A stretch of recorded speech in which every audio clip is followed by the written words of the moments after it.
The year before, Tennessee would have been in it. If I'm a Florida fan, how in the hell are Tennessee and Missouri having better seasons than we are? And if you lose to Miami and then you've got a SEC schedule, you've got no shot at doing anything. 100%. Are you going to bring Florida up? I'll hold it if you are. SEC coming up. But in the Big Ten, remember Ohio State, Michigan, Washington, and Oregon have all been. So in the Big Ten, these four contenders that have never been to the playoffs: Penn State, Iowa, USC, Wisconsin. I mean, Penn State's the obvious answer because I think there are probably, I'd have to go back and look at this, Lance, there's probably a couple of years Penn State would have been in a 12 team. I think USC is going to be your answer. That's true, yeah. But Penn State would have already been in a couple of these, I think, Jim. James Franklin just cannot beat a top 25 team. Of course, now in the Big 12, or in the Big 10 now, the new Big 10 used to not be, a top 10 team meant you only lost to Ohio State and Michigan. And you could finish 10-2 and look really good. And you've only got 2 losses to Ohio State, Michigan. Anymore now, that expanded Big 10, Oregon's going to be a consistent top 10 team, I think. USC should be if Lincoln Riley can get his crap together. And Ohio State and Michigan aren't going to be out of the top 10 very often. So, there's far more top 10 teams you got to get through now. And keep in mind, Big 12 and ACC likely one-bid leagues, in my opinion. I agree. As is the group of 5. But third, maybe fourth place in the Big 10 could get you in this thing. Same with the SEC. Yeah, the cards have to fall right for fourth place. So if I said this year, you still think USC over Penn State or any of these others for this upcoming year? I don't know. Look, Lincoln Riley could flip this roster quickly. Yep. Their lasting impression, putting 42 on Louisville in that bowl game. Miller Moss looked really good. I don't know. In the SEC, I remember the ones who played in the playoffs, those that should be in the top 25 or around it: Ole Miss, Missouri, who will be highly ranked; Tennessee, A&M, Kentucky, Florida, Auburn have not been in the college football playoff. I think, oddly, in the first year of the college football playoff, both Missouri's and Ole Miss's fan bases are going to be disappointed if they're not in it. They do. All off season, they'll be projected as a 12-team playoff team. And I think one of those two will get in. Probably so. It's hard to say not having seen the expanded SEC yet and what all that's going to look like. But, we're in a world where, this just shows you about the expanded playoff, where Ole Miss and Missouri's, both their fan bases at the same time will be disappointed if they don't make the playoffs. I don't think we've ever been in that situation before. I think it's Missouri, actually. They've got a game that probably is not winnable in Tuscaloosa. But outside of that, they could win every single game. Yeah, and a very weak out of conference. And I think 10-2 gets Missouri in. Would you guys give me that? Just because where they probably start. Again, now I I just said it though, Lance. Very weak out of conference. They're going to need some good conference wins because they're out of conferences. Murray State, Buffalo, Boston College, and UMass. So you're saying a tough schedule team that's 9-3 or another 10-2 would get in ahead of Missouri. Maybe. Well, here's what I see with Missouri, and you guys correct me if I'm wrong. I think they finished number 12. There's their schedule over there. Forcer just pulled it.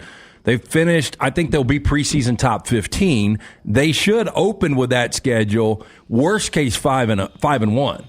So I think if you're 5-1, you're still in the top 15. And then if you have one loss down the stretch, there's some tricky games at South Carolina, Auburn at home. Yeah. Weird road game at UMass. Not that they're going to lose that, but what are you doing? I think they're 10-2. But to your point, they should be 6-0 or 5-1 if they lose at A&M.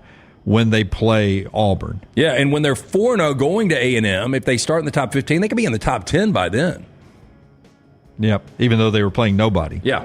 Just by winning in their preseason ranking. In front of but to your point, with a selection committee, a really tough schedule, 9-3, might get in over a 10-2 Missouri that just does not have a good win to hang their hat on. Yep. It'll be interesting to see how this 12-team thing works out. But those are the teams that are around the contender top 25 range in the Power 4 conferences that have never been to a college football playoff. Now it's expanded. We'll see if they can get in. Thanks for being part of the show today. Remember, DJ Durkin's the new defensive coordinator at Auburn. Mark Sears is your SEC Player of the Week in basketball. We'll talk more tomorrow on the show about Bama's big basketball game on the road at Georgia and Auburn being back home, and a lot more college football. Until next time, though, God bless you and God bless America.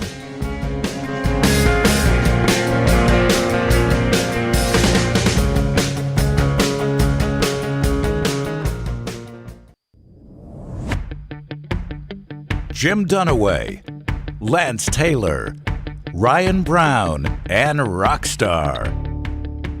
Live from the Birmingham Racecourse Casino Studios, The Next Round, presented by Bud Light.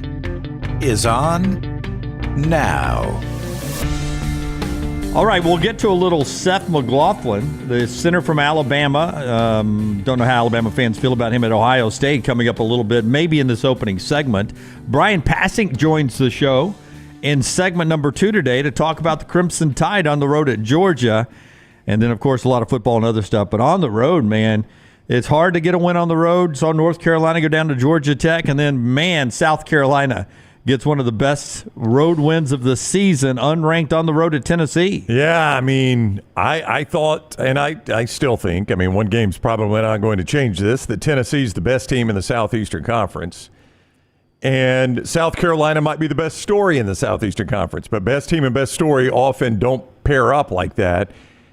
And what Lamont Paris has done in year one has been tremendous, but you just think at some point it's going to come crashing down, right? That this is a house of cards, and buddy, just the opposite. I mean, that was an impressive road win. Yeah, it really was. So they beat number 5 Tennessee in Knoxville. If you are following college basketball, ranked teams on the road lose all the time. As I said, see North Carolina at Georgia Tech last night. And in fact, last year when the season was done, 41% of the time, the home team unranked beat the ranked visiting team. 41% of the time, 4 out of 10 times, the home unranked team was winning. But flip that around, the odds are against you to be unranked on the road at a ranked opponent and get the victory. But that's what South Carolina did last night. They've now beat Tennessee and Kentucky on back-to-back Tuesday nights. I mean, let that sink in for a second. They're in the NCAA tournament now. Oh, those 2 wins on Selection Sunday go a long way. They are a tournament team right now. Lamont Paris in Knoxville last night after beating another ranked powerhouse team in the SEC. Here's the coach of the Gamecocks. I think what it says the most is that their commitment to try to look at a really big challenge like winning on the road at a top 5 team and break it down into smaller pieces. And if you do enough of those things, you look up at the scoreboard and it'll be in a situation oftentimes where you have a chance to win. And I think the more we dive into that with that mentality, the less we're concerned with anything else, with where we're playing, who we're playing against, what the crowd is, what the records are. I think we dive into our own plan. Yeah, it's the old Nick Saban. Don't pay attention to the scoreboard. But let's go bigger picture here, Brownie. Remember, Alabama lost by 20 on that same floor a week ago Saturday. But South Carolina got beat in Tuscaloosa by 27. Yeah, make that make sense, right? Bama lost at Tennessee by 20. This is why you can't compare, games like this. Lost to Tennessee by 20 in Knoxville, beat South Carolina by 27 in Tuscaloosa, and South Carolina wins in Knoxville. Yeah, make that make sense. Doesn't make sense at all. And then Bruce Pearl yesterday talking about his Auburn team and coming off 2 road losses. And I just gave you the stats. Last year, 41% of the ranked team on the road ended up in wins for the unranked home team. So Bruce Pearl, who has been, you would say, how would you describe the way Bruce has been talking about his team when they were on that 11-game win streak? I would say realistic, actually. Yeah. I mean, he is not talking about them in terms of best team in the nation, in terms of best team he's had at Auburn. I think he's been pretty realistic about this team. I think it's other people like us, the us's of the world, that have heaped praise on Auburn. I think Bruce has kept it pretty real. He really has. But then yesterday, he sort of flips it back, saying, man, you guys were everyone was being fans, media, everyone was being too hard on this team for their losses at Alabama and at Mississippi State. Here's Bruce Pearl yesterday. I don't often put out like tweets about our season because our season sort of speaks for itself. And we have press conferences all the time, and I've got a radio show and a TV show. There's plenty of time for me to be able to communicate with our fans.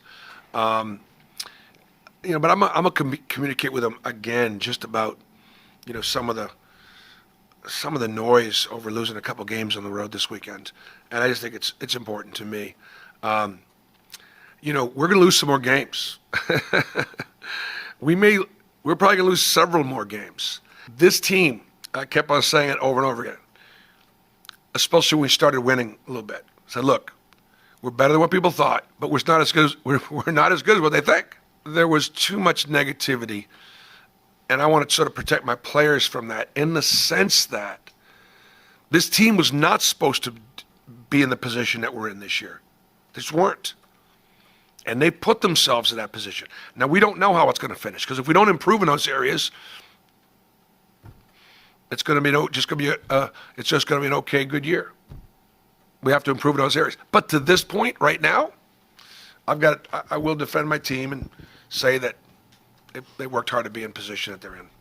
Defending his team there. I mean, some interesting words from Bruce there about defending the team. We're going to have more losses, which is a natural basketball thing.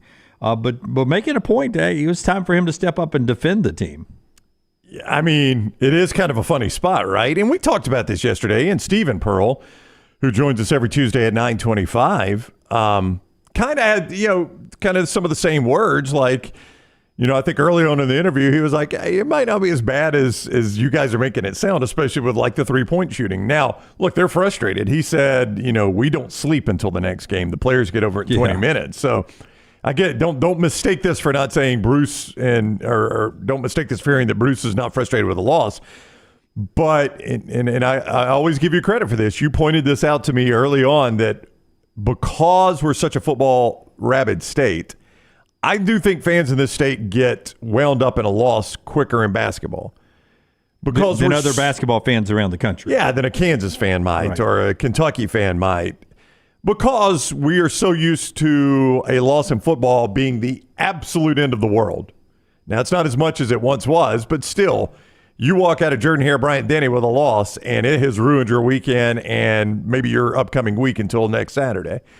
And I think we transfer that to basketball as well, and it's just not the case in basketball. Like, again, we talked about it yesterday. We were trying to, we're discussing Alabama, and I said you can find a path to 14-4 for Alabama. And I'm not saying that's what they're going to do, but we laid it out, and there's a realistic path to 14-4. Heck, I think that might win the conference, especially with Tennessee losing last night. Now they still have to lose 2 more to get to 4, but I mean, if South Carolina can beat them on their home floor, there's some teams that are going to beat Tennessee. So 14-4 might at least finish in a tie for the conference. Number one in the conference. That's 4 losses in conference. Yeah. So, you're going to lose games. Like Bruce said, they're going to lose more games. He's realistic. He went all the way to several. We're going to lose a couple. Maybe several games. Well, I mean, it wouldn't surprise. Like, if Auburn finishes 13-5, that's a really good record in the SEC. It really is. I got a feeling Auburn wins their next 6. Oh, let me pull that up, Jimmy D. I got it right here. 6. All right, so their next 6. Yeah. You want to do it? Yep. Because, well, that's an interesting 6 games here. Okay, so they'll win tonight over Vanderbilt. In fact, that'll be a blowout. At Ole Miss, that is a tough place to play right now. At Ole Miss. I watched Mississippi State Ole Miss last night. Yeah, Ole Miss, who won that one? they held on and beat Mississippi State last night. That's a pretty good state team. That's a tough place to play. I mean, the Pavilion. Now, look, I get that that's Ole Miss, Mississippi State, but the Pavilion was rocking last night. It was a great atmosphere. Proving that the SEC can buy a whole student section of T-shirts. It had a Beat State shirt on and Ole Miss red. So, horns down will be easy when Texas comes to the league. So that's 2. Alabama at home, the old payback game. That's 3. They'll be favored in that one. At Florida. That's a tricky game, too. You get a lot of familiarity with those 2 staffs. But that would be 4. All of a sudden, South Carolina. It's a tough game. It's at Neville Arena. That's 5. And the Kentucky at Neville Arena is 6. Yeah. So you think Auburn is 6-0 in that stretch? I do. That'd be a heck of a bounce back after these 2 road losses. And I doubt you would hear much of the conversation you've been hearing this week if they win those 6 straight. That would be big home wins against Alabama and Kentucky and South Carolina. And South Carolina now, which will get a lot of national attention. Okay, Vandy and Auburn tonight. Right now, Auburn's won 13 straight at Neville Arena. I think their last loss was Alabama. Last year, yeah. Yeah, I think so. I think you're right about that. So Vandy and Auburn tonight. And then Alabama's at Georgia. We'll talk to Bryan Passink about that. 5:30 this afternoon, SEC Network there, where, if you haven't noticed now, Alabama with a full game and a half lead, if you keep up with the halves, because Tennessee's played 1 less game. But in the loss column, which I look at, Alabama now by itself on top of the SEC standings with only 1 loss. They are. Now, South Carolina 6-2, so it does create that deal where they're tied with Alabama in the win column. Yeah. So, yeah.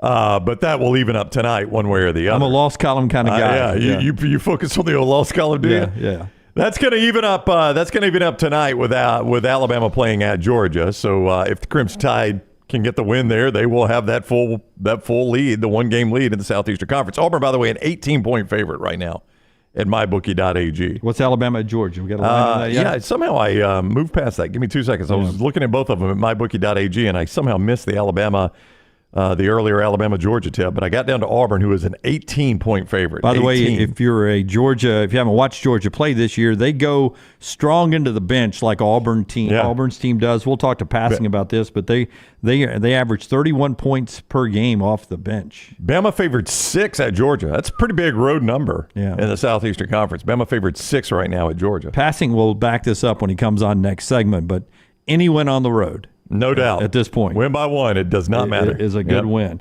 South Carolina beats Tennessee last night. Ole Miss holds off Mississippi State. And as I said, Georgia Tech upset number 3, North Carolina, 74-73. That's your little basketball conversation there. Jim Dunaway, Ryan Brown, no Lance today. LT took a day after heading over to Atlanta to watch his Los Angeles Lakers play the Atlanta Hawks last night with our friends at Redmond Vodka over there. I did not see the outcome of that contest. I was going to ask you why. Yeah. I did not see the outcome of that contest. How'd Spud do? Yeah. Spud, he was feeding it to Neek on the inside there. Kevin Willis still hurt. Kevin Willis is out right now, but good minutes from Moses Malone. The Hawks beat the Lakers 138-122. Low-score game. All the NBA, they don't play defense now. Every game's the All-Star game now. It really is. 138-122. Impossible to watch until they start playing some defense. But LT went and watched it last night, and mainly to hang out with our folks from Redmond Vodka. Hope he had a good time. He'll be back with us tomorrow. Rockstar is back with us now. Welcome back. Hey, guys. Now, we're all battling whatever this is that's going around. You and Tyler took it on the chin yesterday, and Lunsford had to sit up in the big chair all day long. You're back? You feeling better? I am feeling better. I just didn't want to get anybody sick. Thank you. I was telling Reed on Monday, because I came in and I was sent home. I went home, and my wife is sick too, so she's working from home. And so I told her I got sent home, so I'm just going to go to bed. And I had texted Reed. I was like, thank you for sending me home, because this is the first time in probably 6 months that I've had at least 2 hours of uninterrupted sleep. Oh, fantastic. 2 hours, dude. That was the high water mark. At least. And I was like, Nancy was like, just go to sleep, and I'm going to be working on the computer. I won't bug you. And Cord was at daycare. I had to feel good. Yeah. And that's the most sleep I've had. And so I'm feeling so much more refreshed now, but still get a little stopped up, but I'm feeling better. Do you ever wake up from a nap and you're like, I don't know if I was asleep for an hour or 3 hours? Oh, all the time. Well, it's just one of those things where it's like, I could keep going, but I was like, I got to get up. I can keep going. And I was like, don't. I experienced that just recently. I went to sleep 2 nights ago at 7 o'clock at night and woke up at 5:45. That's a good feeling. And yesterday afternoon, I was dragging a little bit, and I went straight home, went to sleep, woke up about 6:30. Now, I can't do that. Wolfed down some food, and then hung out until about 9:45, 10 o'clock, whenever I sent Taylor whatever I sent her last night, and then went back to sleep. So I slept probably 12 hours yesterday. I'm jealous. That's what I love. Yeah. Oh, so good. 12 hours. When's the last time you've had 8 full? 8 full? At night? Pre-kid. Oh, wow. Yeah. Yeah, we don't get 8 hours. Like the new trend right now, everybody says don't let your kids sleep with you. I get it, but you want to get some sleep. The new trend now is we go back and forth who rocks him. Every other night I rock him, she rocks him. He goes to sleep. This is probably for about the past 2 weeks. Goes to sleep, gets in the crib, and that's when we're like, hey, take a shower, get in bed, let's go to bed. And he is up within about an hour or two, and he will not stop until he gets in bed with us. Oh. And so I get mom gets the head, I get the feet on the chest, and I have to cover my junk because he's a kicker. Yeah, that's good. That's Big good. kicker. That's Rockstar Sleeping Habits. Lunsford's back there. Glad to see him up and running. Forrester handling all the audio and video you see throughout the show. Little T is out there on social media at Next Round Live. Remember, like, subscribe, and thumbs up. And, of course, Emily Grace will be in here with us for maybe 4 downs, and also for trash a little bit later on. Wanted to get a little football after I tell you about our friends at Precision Sports, and then we'll talk to Brian Passink with basketball. But 2024, a new year, and it's time for you to take care of some old injuries with our friends at Precision Sports Medicine and Orthopedics. They're your provider to get you back in the game. Remember, the number is 205-512-3885, 512-3885. PrecisionSportsOrtho.com/2024. That's PrecisionSportsOrtho.com/2024. Whether you've tweaked an elbow in pickleball or a back, playing pickup basketball at church, or anything in between, they will take care of you. Orthopedic care, better together. Find your provider, 205-512-3885, 512-3885, or PrecisionSportsOrtho.com/2024. How do you think Alabama fans feel about Seth McLaughlin, the center? Seth McLaughlin, the center who is now at Ohio State, but last we saw him, a couple of bad snaps, including the last play of the season for Alabama. I think they probably wish him the best at Ohio State and hope that if Alabama faces Ohio State in the postseason, that he reverts to form. He gets the yips back? Yeah, I mean, I don't think there's like any ill will, like that they hate the guy. But, because you got to be realistic about it. I mean, like, if you had to guess, if you just give me a guess of the number of bad snaps he had this year. Like critically bad, not like it was off, Milroe had to field it to his right. I mean, like critically bad snaps. Busted the whole play up. Was it Aaron Suttles and/or Tyler Watts who told us that after the game it was 25 they counted on the year? On the year. And I think I joked that it was higher than that. Okay. But so double that. Let's go 50 then. Yeah. You want to go 50? Yeah. I mean, that's a lot of bad snaps. And Alabama. To me, I don't know if they counted it. If like Milroe caught it here or caught it here or caught it here, does that count as a bad snap? Yeah, no. I just said critically bad. Like the whole play was screwed up because of it. Like Milroe had to fall on it or throw it out of bounds. Chase it down or whatever. I'll stick with 25. 25. Alabama ran 886 plays this year in their offense. 886. And McLaughlin obviously was not on the field for all of them. But 886 plays, and I'll even double the number. There were 50 critically bad snaps. I mean, you do have to put it in some perspective. They did come at some bad times. I mean, it set up 4th and 31 that ended up being one of the more iconic plays in Alabama football history. Yeah, but it could have been a devastating loss. Could have been a devastating loss because of that snap. Because they were on the doorstep of first down. That's right. It set up, I mean, it may be, I'm not going to say it completely ruined the final play of the season, but it certainly did not help it by any stretch of the imagination. So with all that said, his first media availability at Ohio State happened yesterday. 11 Warriors, which is a fantastic sight if you're an Ohio State fan or just want to follow Ohio State. They were there with their cameras to capture it. Seth McLaughlin gets asked about the bad snaps at Alabama, the cause of that, and then how he feels about Alabama and how he thinks Alabama fans feel about him in this interview yesterday with 11 Warriors. There's a lot that goes into it, kind of just, once you have a bad one, you kind of start thinking about, okay, I got to get this right.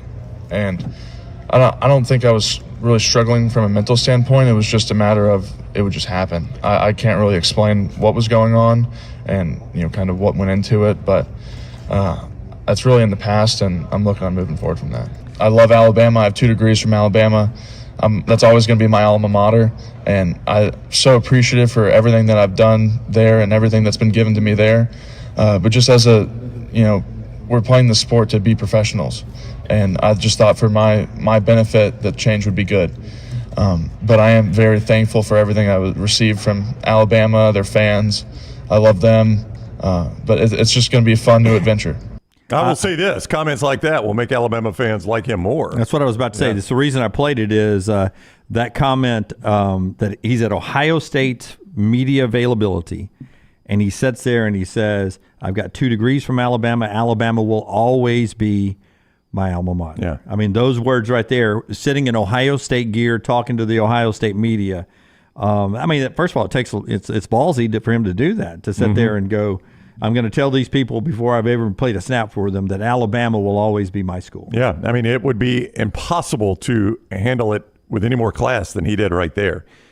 So, to answer your question, not that you asked me to compare these, but I think, say, Isaiah Bond, Alabama fans will think more fondly of Seth McLaughlin, I would say, than Isaiah Bond moving forward. Business's decision for Isaiah Bond, most people think about money.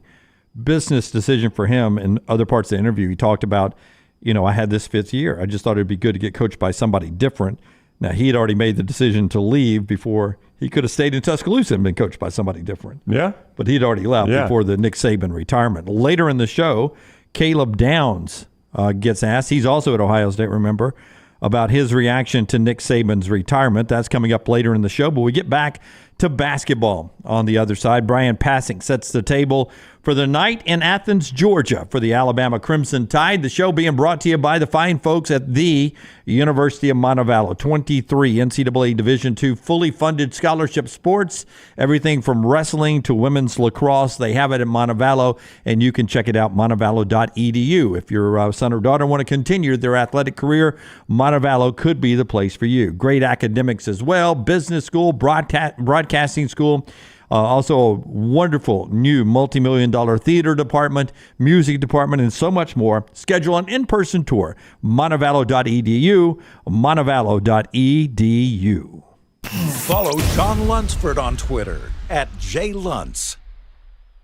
The wait is over. Tonali has arrived. Beautifully distinctive Italian styling and performance. Come test drive the all-new 2024 Alfa Romeo Tonali plug-in hybrid at Alfa Romeo of Birmingham. The all-new Tonali offers best-in-class horsepower and torque, fastest 0 to 60 times in its class, plus best-in-class range with full electric charge. And best of all, qualified Tonali leasees are eligible for up to $7,500 EV tax credit factored into your lease. Hurry down to Alfa Romeo of Birmingham and experience the all-new Tonali. Hey, Lance Taylor from the next round to tell you about our friends at Gutter Cap. Gutter Cap's that patented aluminum cover system that fits over most existing gutters to keep out debris and eliminate that gutter cleaning. It's backed with a lifetime warranty, almost 20-year service record right here in Birmingham. Stay off that dangerous ladder forever. 45% off the retail price now if you call guttercapbirmingham.com. Call my good friend Chris Stewart now, 205-823-2212. Cap it, don't snap it. It's Gutter Cap. There are so many things I love about walk-ons. Authentic, mouth-watering Louisiana cuisine, prepared fresh, daily from scratch. A great beer selection and TVs everywhere to watch the big game every day of the week. And of course, they've got two great locations on Highway 280 and 119 and at Hoover near the Hoover Met. Walk-ons is also a great place for happy hour, 2 to 6 Monday through Friday with $5 moonshine swirls, $5 house pours, and half-price appetizers. And it's an easy take-home experience for the family as well. Highway 280 and Hoover with walk-ons. The Double Down Media podcast family is live and full of content for all ages. The Mystery Fifth Hour gives the next round hosts a chance to talk about everything but sports. Pour a glass of Bama and bourbon, our weekly college football conversation, while sipping some of the most interesting pours in the bourbon world. And our Not For All Ages podcast, The Last Call, presented by Redmont Vodka. LT has in-depth conversations with personalities like Clay Travis and Taylor Hicks. Find those podcasts and more by searching The Next Round on Apple and Spotify. And remember to like and subscribe. The Double Down Media podcast family is live and full of content for all ages. The Mystery Fifth Hour gives the next round host a chance to talk about everything but sports. Pour a glass of Bama and bourbon, our weekly college football conversation while sipping some of the most interesting pours in the bourbon world. And our Not For All Ages podcast, The Last Call. LT takes off the gloves for an in-depth conversation with stars like Taylor Hicks, presented by Redmont Vodka. Find those podcasts and more by searching The Next Round on Apple, Spotify, and on our website, nextroundlive.com. It's the O'Reilly Auto Parts World of Wheels, February 2nd through 4th at the BJCC. See classic cars and hot rods, custom trucks and motorcycles. Friday, meet WWE legend Mick Foley. Saturday, meet Dave Kindig from Kindig Designs. And Sunday, meet Jerry Mathers, the Bee from Leave It to Beaver. Plus, feature cars like the Batmobile and General Lee. Kids, meet your favorite costume characters and race Hot Wheels on the free Hot Wheels drag track. Don't miss the Super Show with one-of-a-kind vehicles from across the country. Get your discount tickets today at O'Reilly Auto Parts stores. Get details at worldofwheels.net.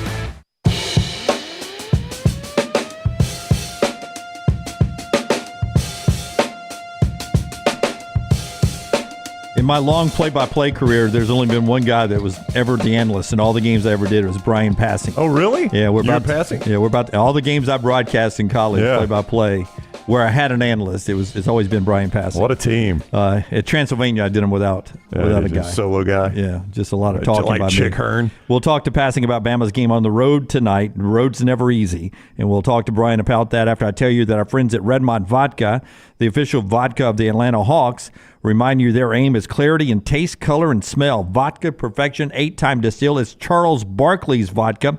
Available now in states from Alabama all the way to the state of Washington and a lot of states in between. 22 of those right now. Go online to find out how you can get it delivered. It's Redmont Vodka.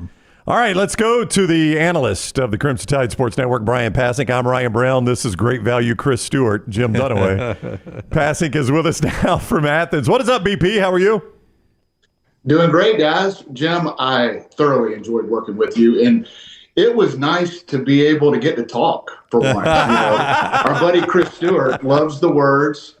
He's good at the words, and he uses a lot of them. So, I love Chris. We all love Chris. But, Jim, we sure had a lot of fun. It was great to have you fill in. I hope we get to do it again sometime. Well, it seems like a lifetime ago, and I don't know. I was talking to people the other day. I may end up getting to do a baseball game. Oh, really? Yeah, because it's bleeding over with some basketball games, and Chris tries to do all of that. So you want to come sit in the booth for a baseball game? Well, I did play Little League. How hard could it be as an analyst, I had a pretty solid Little League career. So, man, sign me up. Yeah, really, it's just about storytelling at that point. That's right. You bet Scully. Yeah. I want to ask you, man, just the road in this conference. We saw South Carolina get a road win last night, but that's a rarity where a road team goes and beats a ranked team there in Knoxville, and you know how big of a win that is. You just saw Bama go up there and lose by 20. But defending home court is crucial, and it happens a lot in the SEC, and here goes Alabama to Athens. It's just tough to win in this league on the road, right? Yeah, I think it's the deepest league in college basketball, 1 through 14. There's not an easy game on the schedule. You have to defend home court. The biggest win of the year so far in the SEC has to be what we saw last night in Knoxville. This South Carolina team under Levant Paris in year 2 has far exceeded expectations to be picked 14th in the SEC. And now to have a chance to compete for the league title, they're clearly an NCAA tournament team. But to do what they did last night in a tough road environment against the best team I've seen all year, and that's saying something with this Alabama schedule, that was very impressive. So Alabama has, in a lot of ways, maybe done their best shooting over the last couple of games from outside, and especially coming from Ryland Griffin and Reitzel. Those guys have been red hot, Brian. What has clicked with those two guys, do you think? Well, I think it starts with talent. Those guys are great shooters. And Nate Oates, for a couple of games, trying to decide, okay, do you start Ryland? Do you start Latrell? Both of those guys playing at such a high level. Hey, I got an idea. Let's start them both. And that worked out really well against LSU. And Alabama offensively has not had many issues, but a couple have been, one have been turnovers, and the other have been slow starts in each half. And to start Ryland and Latrell, two of the hottest players on this team, has paid off, and especially with the emergence of Grant Nelson on the inside. At 6'11", I didn't think he would be able to defend the post and play with such toughness around the basket. He's top 5 in the SEC in block shots.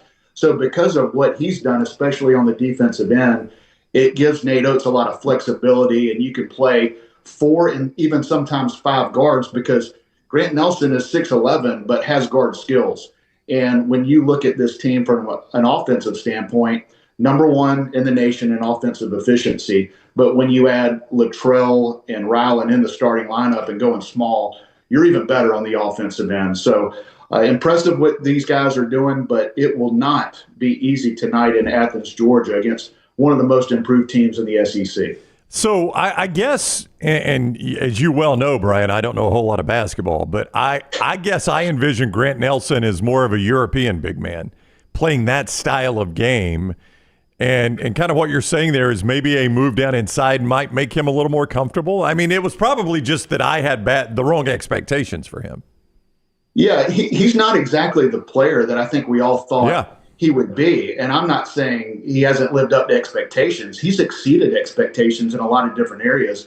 I didn't necessarily think that he would be the guy that you could stick on Tolu Smith, who's one of the best centers in college basketball in Starkville, Mississippi, and help gut out a win and do what he did on the defensive end. I didn't think he'd be top 5 in the SEC in block shots and make plays, blue-collar type plays that Nate Oates holds so valuable. But he's a guy that can do so many things on both ends of the floor. He's an electric athlete, can finish at the rim, got great handles, can do so many things. He struggled from the three-point line, but I think it's just a matter of time, and he'll get it going. He's suffering from a little bit of confidence, lack of confidence right now from the three-point line.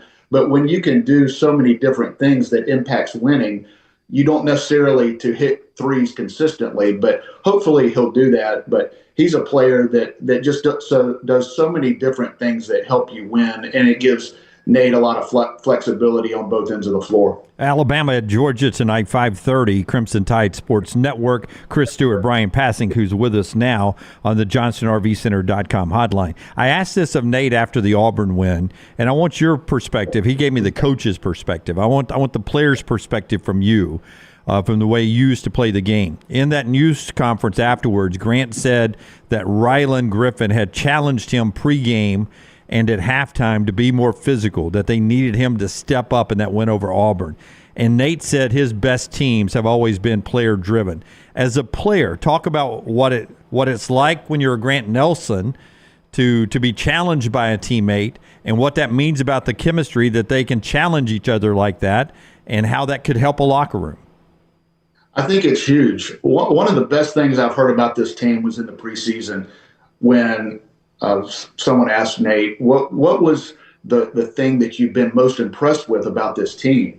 And he said it was their love for each other and that they root for one another. And that sounds great, but it's huge. I mean, when you have the talent and the skill and toughness and depth that this team has, when you have that and that they're for each other, that's invaluable. And when a teammate challenges you, they can only do that if they know that you care about them. And Rylan has stepped up as a leader. He's just in year 2, but in this day and age in college basketball, a second-year player is a veteran. And Rylan is a guy that doesn't do a lot of talking, and he's kind of a quiet kid. But when he talks, you listen because of the effort that he puts in and the leadership that he's shown. And I love the fact that these guys are for each other, and it's a big reason that they're leading the SEC right now. Bryan Passink with us on the JohnstonRVCenter.com hotline as Alabama gets ready for Georgia. So you've got, maybe 6 weeks, I guess, before we're officially in March Madness. How much can this defense improve? Is it what it is, or do you see some room for improvement over the next 6 weeks? Oh, definitely room for improvement. And a big reason why is the mindset, the want to. And these guys want to win. They know what they are from an offensive standpoint. This is the nation's #1 offense in efficiency. They've got as much firepower, more firepower probably than anybody in the country. But they're about winning. They're about winning championships. And if Alabama's going to win their 3rd SEC regular season title in 4 years, they know what the recipe is. They're good enough on the offensive end. They're good enough to win the national championship on the offensive end. But this team, how far they go, the success they have, the rings, or how far they get in the NCAA tournament will be determined by what they do on the defensive end. I think they have the potential to do that. I think guys like Nick Pringle and Mohamed Wagi, even though they haven't played quite as much in recent games, they're important pieces of the puzzle for Nate Oates, especially on the defensive end, with what's coming up and the guys that they're going to have to guard on the interior. So I think they're going to get better. I know that's a focus of Nate Oates and his coaching staff. And a guy like Latrell Wrightsell, who is getting some headlines now for what he's doing on the offensive end, he's one of the best shooters in the SEC, but he's also an underrated defender. I think he's one of the better on-ball defenders in the SEC. And now that he's getting more minutes, I think that's going to help this team on the defensive end, the emergence of Grant Nelson, and the motivation of the bench. Listen, Nick Pringle has been a starter most of the year. Mohamed Wagi was a starter before he went down with a little bit of a foot issue. Those guys want to play. And if you want to play and you want to get in rotation, you're going to have to defend and do the little things that help this team win it. Another great example is Mohamed Diabate, a guy that was not getting much time at all, but because of what he's doing on the defensive end, he's been kind of a glue guy on that end of the floor. He's not someone that can really shoot it like some of his teammates. He's not someone you run plays for or need to get 20 points, but he is someone that's going to dabble on the floor for loose balls. He's going to guard his man. He's going to get deflections and tips, offensive rebounds, putbacks, do all those little things that help the team win. And I think that sort of play and mindset is contagious, and I think this team will improve in those areas. So about 8 hours from tip right now. What's it like the rest of the day? Do you, when Brown and I are on the road, we try to chase down at least one good meal in a local town. What will you guys try to do the rest of the afternoon? Have you already chased down that great meal? Unfortunately not. I mean, listen, this isn't my normal game day. Usually I would be in Athens right now. I'm actually at home. I had some work to do. So I'm going to get on the road here in a couple hours and head to Athens. So I'll probably just pick something up on the way. And I hate it because Athens is one of my favorite towns in the SEC with great restaurants. So I'm going to have to make up for it later in the year. But not a great road trip for me, but hopefully I'll get there safe and sound. And most importantly, get a win tonight against an improved Georgia Bulldogs team. The tip's in 8 hours. You're still here? I mean, with Atlanta traffic, man, you may not make it. Well, I mean, maybe I need to go. I know you said a couple hours. Like you're going to wait 2 more hours and leave? Well, I mean, listen, what's about 3.5 hours to Athens? It is, right? with no traffic. This is where Passink doesn't want to tell you. Have traffic? Passink doesn't want to tell you he's on a private jet. He's trying to play this low key, and you're going to fish it out of him. He's on the PJ tonight. I hope so. I wish. Well, here's the good thing. As I mentioned as we got started, if I'm not there, I'm not sure Chris Stewart would notice. Hey, do me a favor. When you're stuck in that car accident traffic jam right near Six Flags, just shoot us a picture. We'll show it on the air tomorrow. Will do. All right. Y'all motivated me to at least leave a little earlier than I was planning on. So thank you. Do that. Safe travels, Passink. Thank you very much for the time. Thanks, guys. Appreciate y'all having me. All right, buddy. We'll see you. Bryan Passink with us on the JohnstonRVCenter.com hotline. Bama and Athens tonight for a game against Georgia, as Jim points out, in about 8 hours. I misidentified him from Athens. That was my apologies. I thought he was already over there. Yeah, a total shot at the art in the Passink house. The Passink decor? Yeah, decor. You went with those pictures and thought it was the Hilton. Is that the Hampton Inn you're in there, bro? Oh, my gosh. Slumming it over there. I will tell you, Rod, you're exactly right. Flashback of Rose Bowl traffic. I don't like being in traffic on game day. There was a plan before everyone started getting a little sick up here. Taylor and I, she said, should we go to Alabama at Georgia? And I said, wow, that's Wednesday. If we leave at 12, I go, it's 3 hours and 30 minutes from here with no traffic, 5:30 Central. So best case scenario, we'll get there about with bathroom and gas and or food. We get there about 90 minutes before the tip. That's with no traffic. That's cutting it close. Can I just say that is one of those drives, Atlanta to Athens, is always longer than you think. That's exactly right. You know, exactly right. Like there are some of those drives where it's like you think it's just outside of Atlanta or just outside of wherever, and it's always longer than you think. Yep. Like I'm always like, are we not to Athens yet? Yep. To me, that's the way Birmingham to Huntsville is. Because I always think Birmingham to Huntsville here in Alabama is going to feel to me like Birmingham to Montgomery, because it's like boom, I'm on the interstate, then I'm at the Shelby County Airport, and then I'm at the Peachtree Park in Montgomery. It's like boom, boom, boom. Yeah, going to Huntsville, it's like forever, and then I'm to Coleman. I'm just halfway there. Or when you get to 565, when you get off the interstate, you're like, all right, we're in Huntsville. No, you're really not. As we actually learned during a triple box telecast earlier this year, you're not in Huntsville. You're not in Huntsville. No. Not even there yet. Don't know why this man is asking me about the rocket that is neither in my city or my county. Yeah, or why they took it down. Our friends, Greg from Pell City and Storm Restoration Roofing, locally owned for over 20 years. He and his wife own the company. They offer the best warranties in the business. And the best part is that insurance companies trust them. And if they don't trust Greg, he'll go to battle for you. I got a friend right now who is using Greg Nelson, and they're willing to replace her roof paying 80%.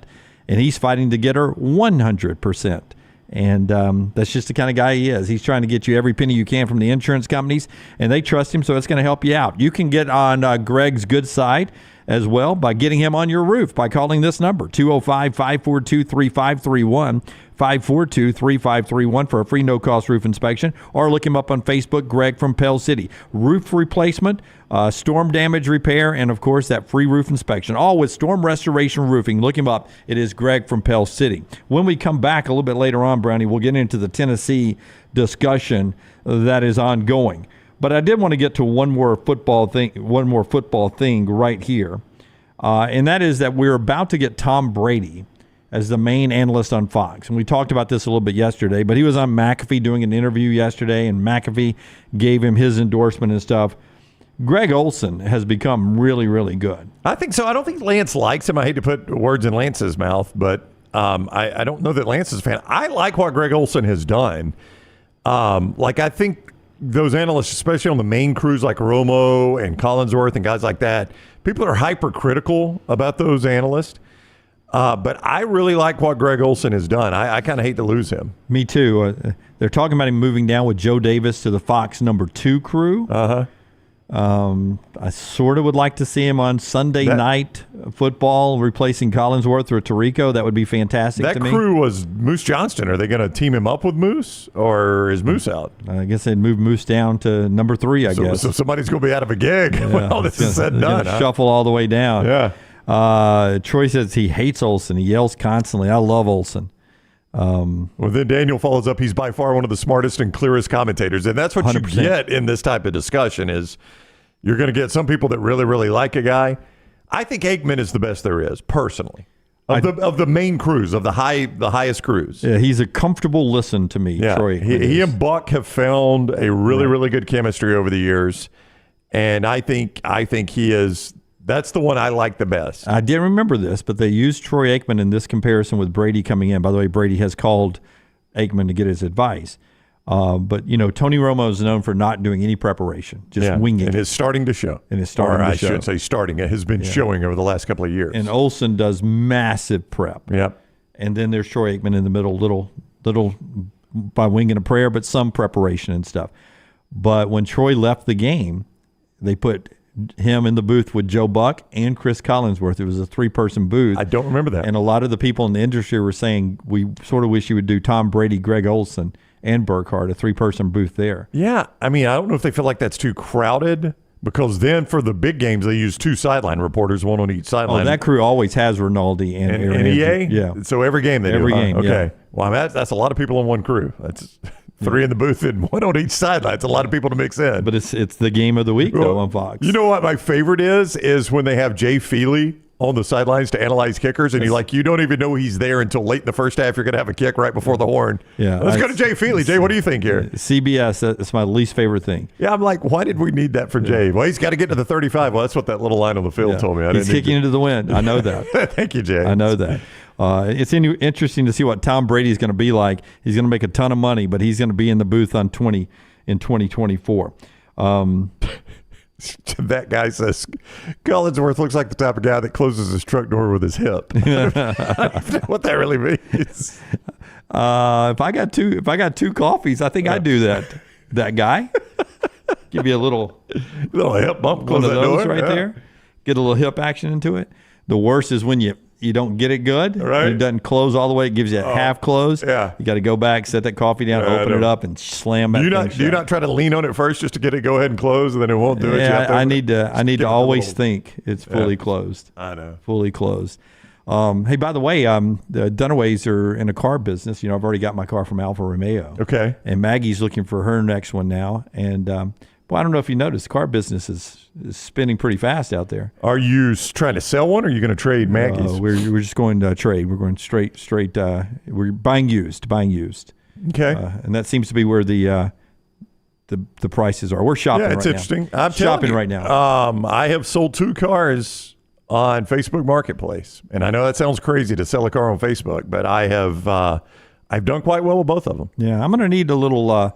I like having a little security from a dealership, knowing there's somebody I can come back and yell at if I get a lemon. Go back there. No, I'm not saying buy it. I'm saying sell Maggie's on Facebook Marketplace, right. And then you can, you've got some cash in the pocket there. All right. When we come back, we got thoughts about Tennessee, the NIL, and the NCAA. Hit on it a little bit yesterday, a little bit more knowledge on it today. We'll talk about that and more college football news. And next guest is scheduled for 11, Bucky McMillan. And we'll see if we can still catch up with the Sanford coach later on today on the show that's being brought to you by our friends at Woodhouse Day Spa. Tell us about Woodhouse Brownie. Dunawave, do you think Valentine's Day is coming up? Do you think I know 14 days. Yes. Do you think it's an important day to make sure you get the right gift? I mean, you can really screw that one up, can't you? You really can. That's why Woodhouse is the easiest. Woodhouse Day Spas, birmingham.woodhousespas.com. That is the only website you need. I'm going to go there right now, and I'm just going to show you if I wanted to purchase, and you could just time me right here, if I wanted to purchase a gift card, how easy I could do it just in that amount of time. I typed in birmingham.woodhousespas.com and clicked on a gift card. I could pick the amount, the service, and the package right there online. It is that easy. Listen, I love my wife, but my wife will tell you I'm all about finding the easy gift, right? Now, not that that means any less, but it is an easy gift. Birmingham.woodhousespas.com. You can go buy a gift card right there. If you live outside of Birmingham, they got Woodhouse Spas elsewhere. You can still use it, but birmingham.woodhousespa.com. Get your loved one that great Valentine's gift right now. It is so easy. Just start at birmingham.woodhousespas.com. Follow The Next Round on Twitter, Instagram, and Facebook at Next Round Live. This hour of The Next Round is presented by the Birmingham Racecourse Casino, now featuring 7 days of giveaways with your chance to win a share of up to $125,000. The more you visit the Birmingham Racecourse Casino, the more chances you have to win. You want to look great while supporting your favorite show? You know the place to go is the official Next Round store at nextround.store. Yes, there are .store domains, and we have one. From shirts to hoodies to hats and all kinds of fun stuff, you can rep the Next Round anywhere you go. At the beach, Next Round hats to block out that sun. Up north in the winter, get you a comfy Next Round hoodie. Just need something to put your $20 beer in at a game? Get you a Next Round koozie and throw that thing in your pocket. You never know what stuff Jim's going to make me put in there next. Check it out. It's the Next Round store at nextround.store.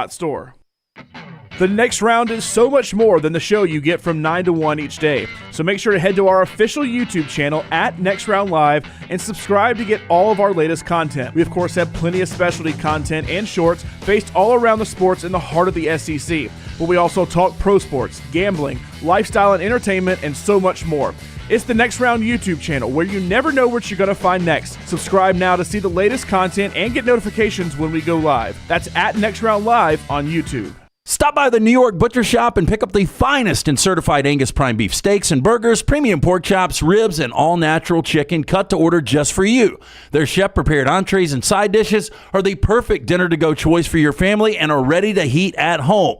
With a great selection of fine wines and desserts, the New York Butcher Shop is your one-stop dinner shop. 2 locations to serve you, Cahaba Heights and on Highway 119 in Greystone. The New York Butcher Shop. Rare quality, well-done service.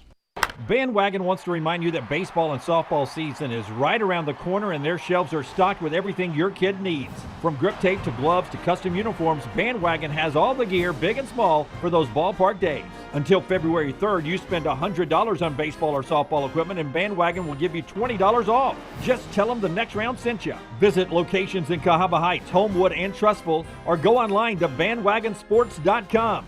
Next Round listeners, it's time to jump on the bandwagon. The Next Round store is live and loaded. Check out the latest logo t-shirts and hoodies. Get your favorite team colors, the Next Round flag shirt, or grab the popular Y'all Can Have the Rest t-shirts. Go to nextround.store. That's nextround.store. It's the O'Reilly Auto Parts World of Wheels, February 2nd through 4th at the BJCC. See classic cars and hot rods, custom trucks and motorcycles. Friday, meet WWE legend Mick Foley. Saturday, meet Dave Kindig from Kindig Designs. And Sunday, meet Jerry Mathers, the Bee from Leave It to Beaver. Plus, feature cars like the Batmobile and General Lee. Kids, meet your favorite costume characters and race Hot Wheels on the free Hot Wheels drag track. Don't miss the Super Show with one-of-a-kind vehicles from across the country. Get your discount tickets today at O'Reilly Auto Parts stores. Get details at worldofwheels.net.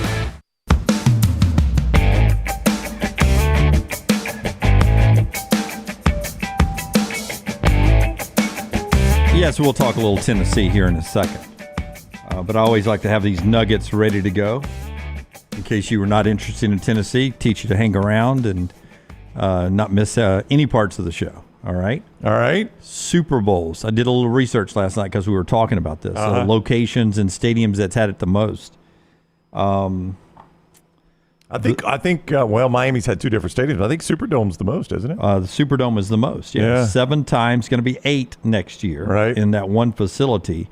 But after that, it's Hard Rock, who's had it 6 times. The Orange Bowl 5. So technically 11 and soon to be 11 with Miami and New Orleans, because New Orleans had 3 in Old Tulane Stadium. Oh, how about that? Yeah. They've really liked going to those two cities. You can understand why with the weather you get in Miami and South Beach and all that. And the New Orleans is just everything is so compacted right there around the stadium, and it's a good entertainment town. And that stadium's been around. It's a dump of a stadium, but it's been around a long time. Rose Bowl 5 times as well. They played in the Rose Bowl 5 Never times. again. I don't think they'll ever play it there again. I don't think so either. Yeah, because used to the Super Bowl didn't mind going away from an NFL city like Pasadena, but now anymore they use that as a carrot on the stick to get cities to build new stadiums. So when name a team, New Orleans, when they need a new stadium, we'll bring the Super Bowl there. If you'll build that stadium, we'll give you the Super Bowl in 2028. Yeah.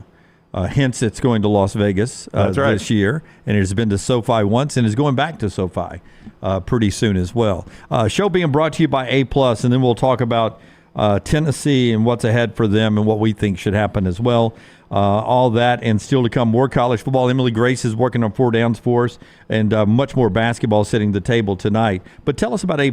My man Brad Bell could build a new stadium for somebody, but he can also update your master bath, your kitchen, and your master bedroom closet. Now, he can do any construction job at your house. He's good, but he specializes in master bath, kitchen, and master bedroom closets. Now, why is that important? Well, number one, you're going to enjoy your house more when you got a better kitchen, you got a master bath you like, and you've got better master bedroom closets. But number two, it helps your resale value. Scott is showing you photos of my old bathroom in my house. You can see it's white and a little bit outdated. I hired Brad Bell, A+ Tile Home Remodeling, after my wife scoured the internet looking for the best person for the job. She picked Brad, and I am glad she did. He came in, his crews just did amazing work. They were on time every day, and that's saying something now if you're dealing with contracting crews. On time every day. They were clean. They were efficient. They were friendly. They did not mind us asking questions. At the end of the day, they called us in and updated us on everything they had done that day. I mean, it was just start to finish such an easy and good project. Here is Brad's number, 205-422-1758. A+ Tile Home Remodeling. Brad Bell is his name. Anywhere in Alabama, he can help you. But again, he specializes in master bath, kitchen, and master bedroom closets. Update those things in your house. You'll thank me while you're using it, and when you go to resell your home, and you'll thank Brad for his great work. A+ Tile Home Remodeling, 205-422-1758. When it's all said and done, I truly believe this NCAA Tennessee NIL case will have zero impact on Tennessee football on the field. Whatever the penalty ends up being or the settlement, whatever they come up with, as you pointed out yesterday, will be financial. And you look into what Tennessee has allegedly done or have done, and you go back to where we are in the NCAA and the NIL, to me, everything is so muddled and so vague, I don't think anybody knows what the rules are. And in the end, that is what will help Tennessee. It's what will help Florida State, and it's what will help Florida. Well, the New York Times is reporting that the center of this investigation is Nico Iamaleava and his recruitment.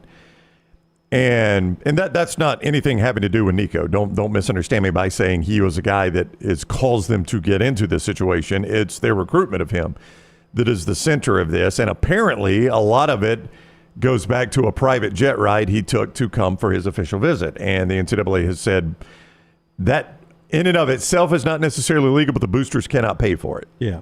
So basically that's going to be the hamburger purchase of the Jim Harbaugh case. That's is right. going to be this private jet ride provided by the collective at Tennessee. That's right. Boosters cannot pay for the private jet. So that is going to be the battle lines of this fight here. Now, what it has led to today, a lot of people in the industry are saying this is a seminal moment in college athletics. The attorneys general in the state of Virginia and Tennessee have filed a lawsuit today in federal court claiming that the NCAA is violating antitrust laws by preventing schools from having NIL discussions with prospective athletes. So in other words, if you're the University of Tennessee and I am a high school junior, right now the NCAA says one thing you cannot do, you can recruit me, you can bring me on campus, you can't start talking about, hey, listen, when you get here, our collective has got $10 million worth of deals lined up for you. If you'll sign right here, $10 million worth of deals. You're not supposed to do that right now. Now, Jim, everybody in the world's doing it. Oh, okay. You have to. I don't understand how I can make a business decision. That's right. A choice without knowing what I'm going to get when I get there. And that is what the attorneys general in Virginia and Tennessee are claiming is like, this is unfair to the kids. Now, do I want to do it because it benefits me? Absolutely, I want to do it because it benefits me. But it's also unfair to the guy I'm recruiting because, to your point, in theory, the NCAA wants you to recruit them and then say, all right, now, if you look right here, here's our NIL offers to you. Yep. Whoa, crap. $2 million? That's all I'm getting? I was going to get more. I thought I was going to get $8 million. So so what they're claiming is, Jim, is that is an antitrust violation, that you are standing in the way of a high school athlete being able to make a financial choice because of your rules. And a lot of people are saying that, and I've heard this before, by the way, and it has never yet happened. It is going to happen one day. This is finally the lawsuit that is going to remove the NCAA's jurisdiction over college football. That this lawsuit is going to lead to college football and perhaps all the sports at the major schools peeling away from the NCAA and operating independently of the NCAA. That no longer will the NCAA be the governing body over Big Ten football and SEC football and ACC football. They are going to rule it themselves. It's going to lead to all these things, I think. But at some point, they're going to have that lawsuit that's going to do that. And a lot of people today are saying this is the one. This is the one that is going to create that. It'll be sort of like the Ed O'Bannon case that brought the NIL to the forefront. It would be the precedent, the court case that everyone would point to. No, we got to do it this way because of Tennessee versus the NCAA. Yeah, and I do not think anything will come out of this NCAA investigation. I think it's a big bunch of nothing personally. Me too. But if it is what led to this lawsuit, which is what will lead to the schools peeling away from the NCAA, this will be it was going to happen anyway, but this will be the fuel on the fire. And I don't know, I'm interested to see this happening. I've thought for years this would happen. I didn't know that this would kind of be the way it would do it. This would be the accelerant. Tom Mars is representing the Spire Sports group, the collective, and he put out a nice release yesterday saying Spire Sports basically was hired by Nico Amelieva's family to be his representation. And none of their dealings by California law said he had to choose Tennessee. He could have chose any school he wanted. He ended up choosing Tennessee, though, which is who runs Spire Sports. So it worked out really good there. But by the contract, he didn't have to sign with Tennessee. So it'll be interesting to see how it goes, but I agree with you. I don't think it'll impact Tennessee on the football field at all. Next segment, you'll hear from Ryan Williams, the Alabama commitment, who is the first back-to-back Mr. Football in the state of Alabama. He got that award last night, and he's done it 2 years in a row, first time ever. You'll hear what Ryan Williams says about his future, maybe, at Alabama. And some more college football conversation, including Adam Rittenberg, who has his list of coaches who are on the hot seat. You're never not on the hot seat, it seems, in college football. Somebody's always there. Rittenberg has a new list, and we'll talk about those coaches that are on the hot seat coming up. JohnstonRVCenter.com bringing you this part of our show today.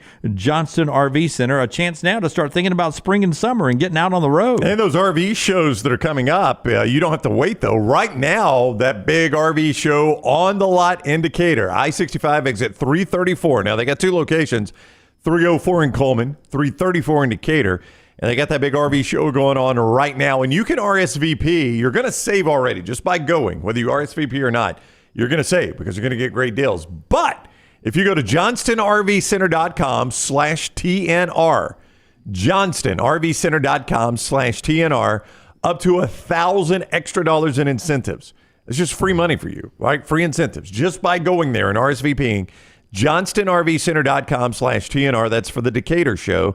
They got some other shows coming up, but focus right now. I-65 exit 334 and 304 in Coleman, 334 in Decatur. That exit 334 location in Decatur. Always online, johnstonrvcenter.com. Take the next round anywhere you go with official Next Round gear. Buy yours today at nextround.store.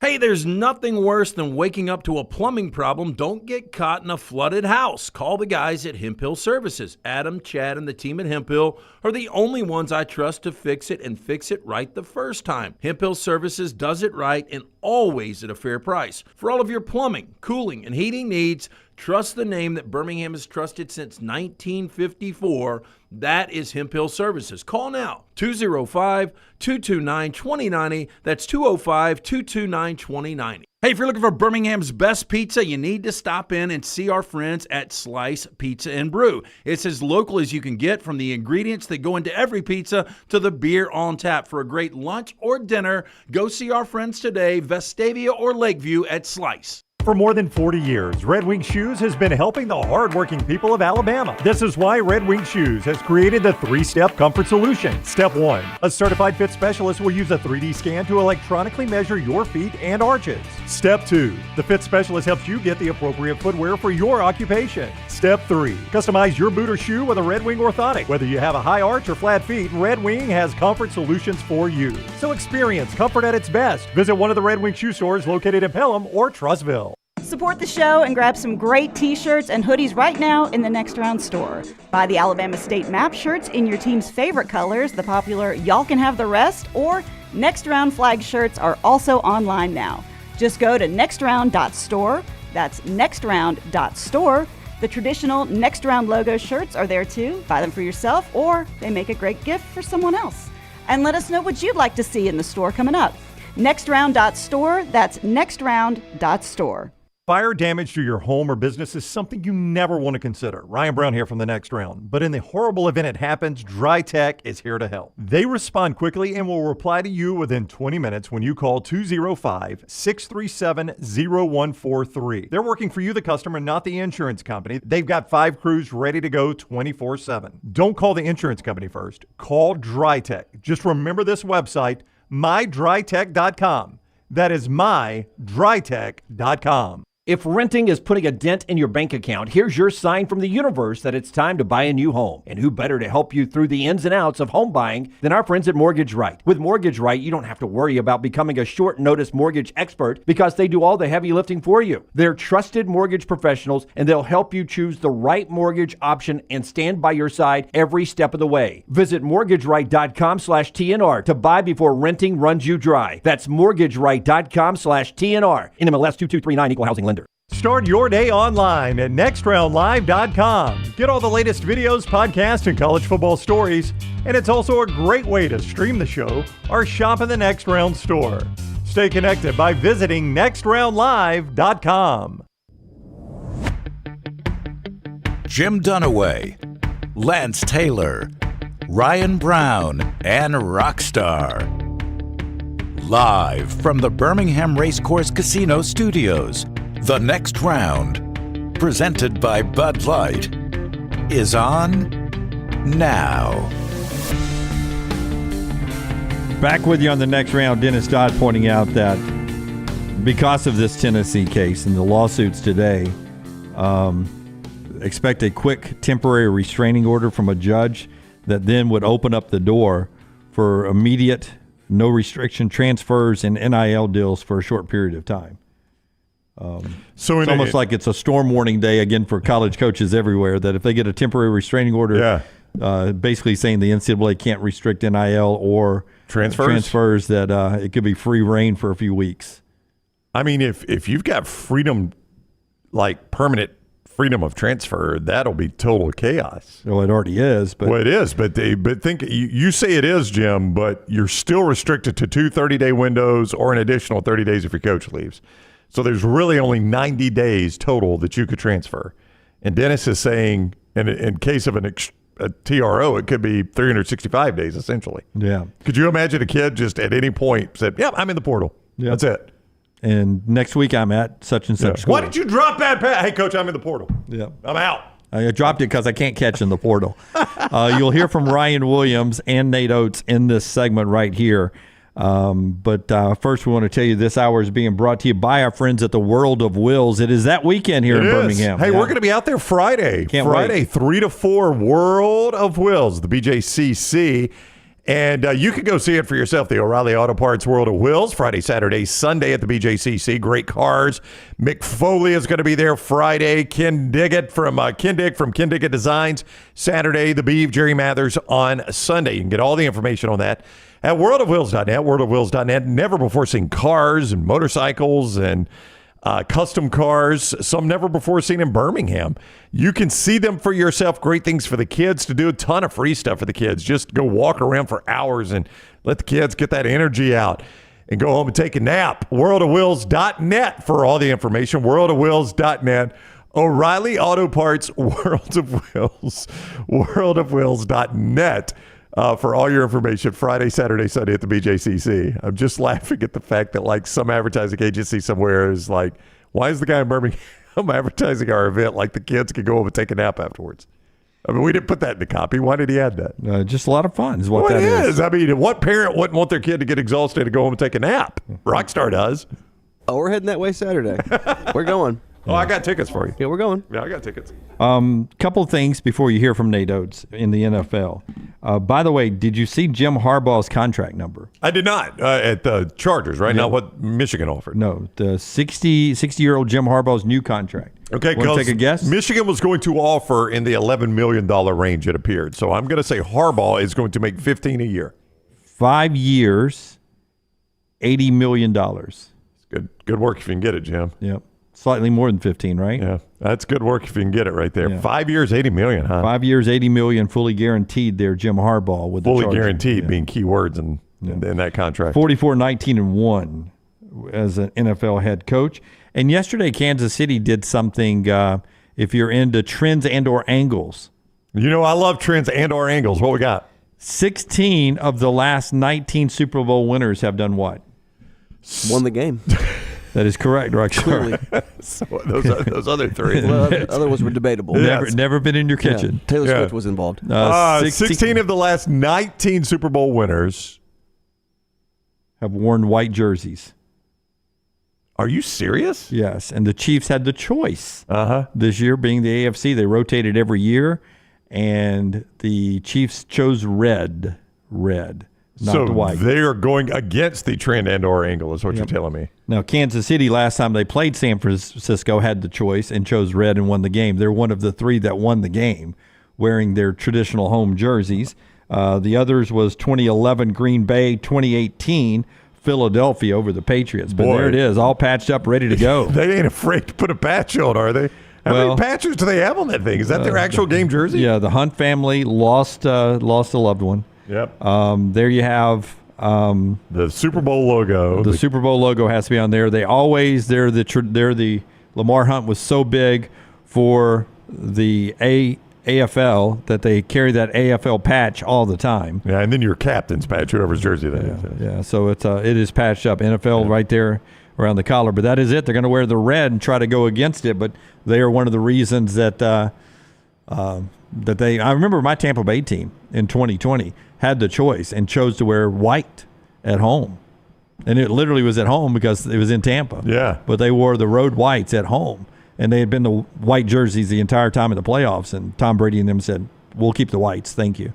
And they beat Kansas City in the colored uniform. So 16 of 19. If you're looking for a trend there, favor San Francisco. Going against it.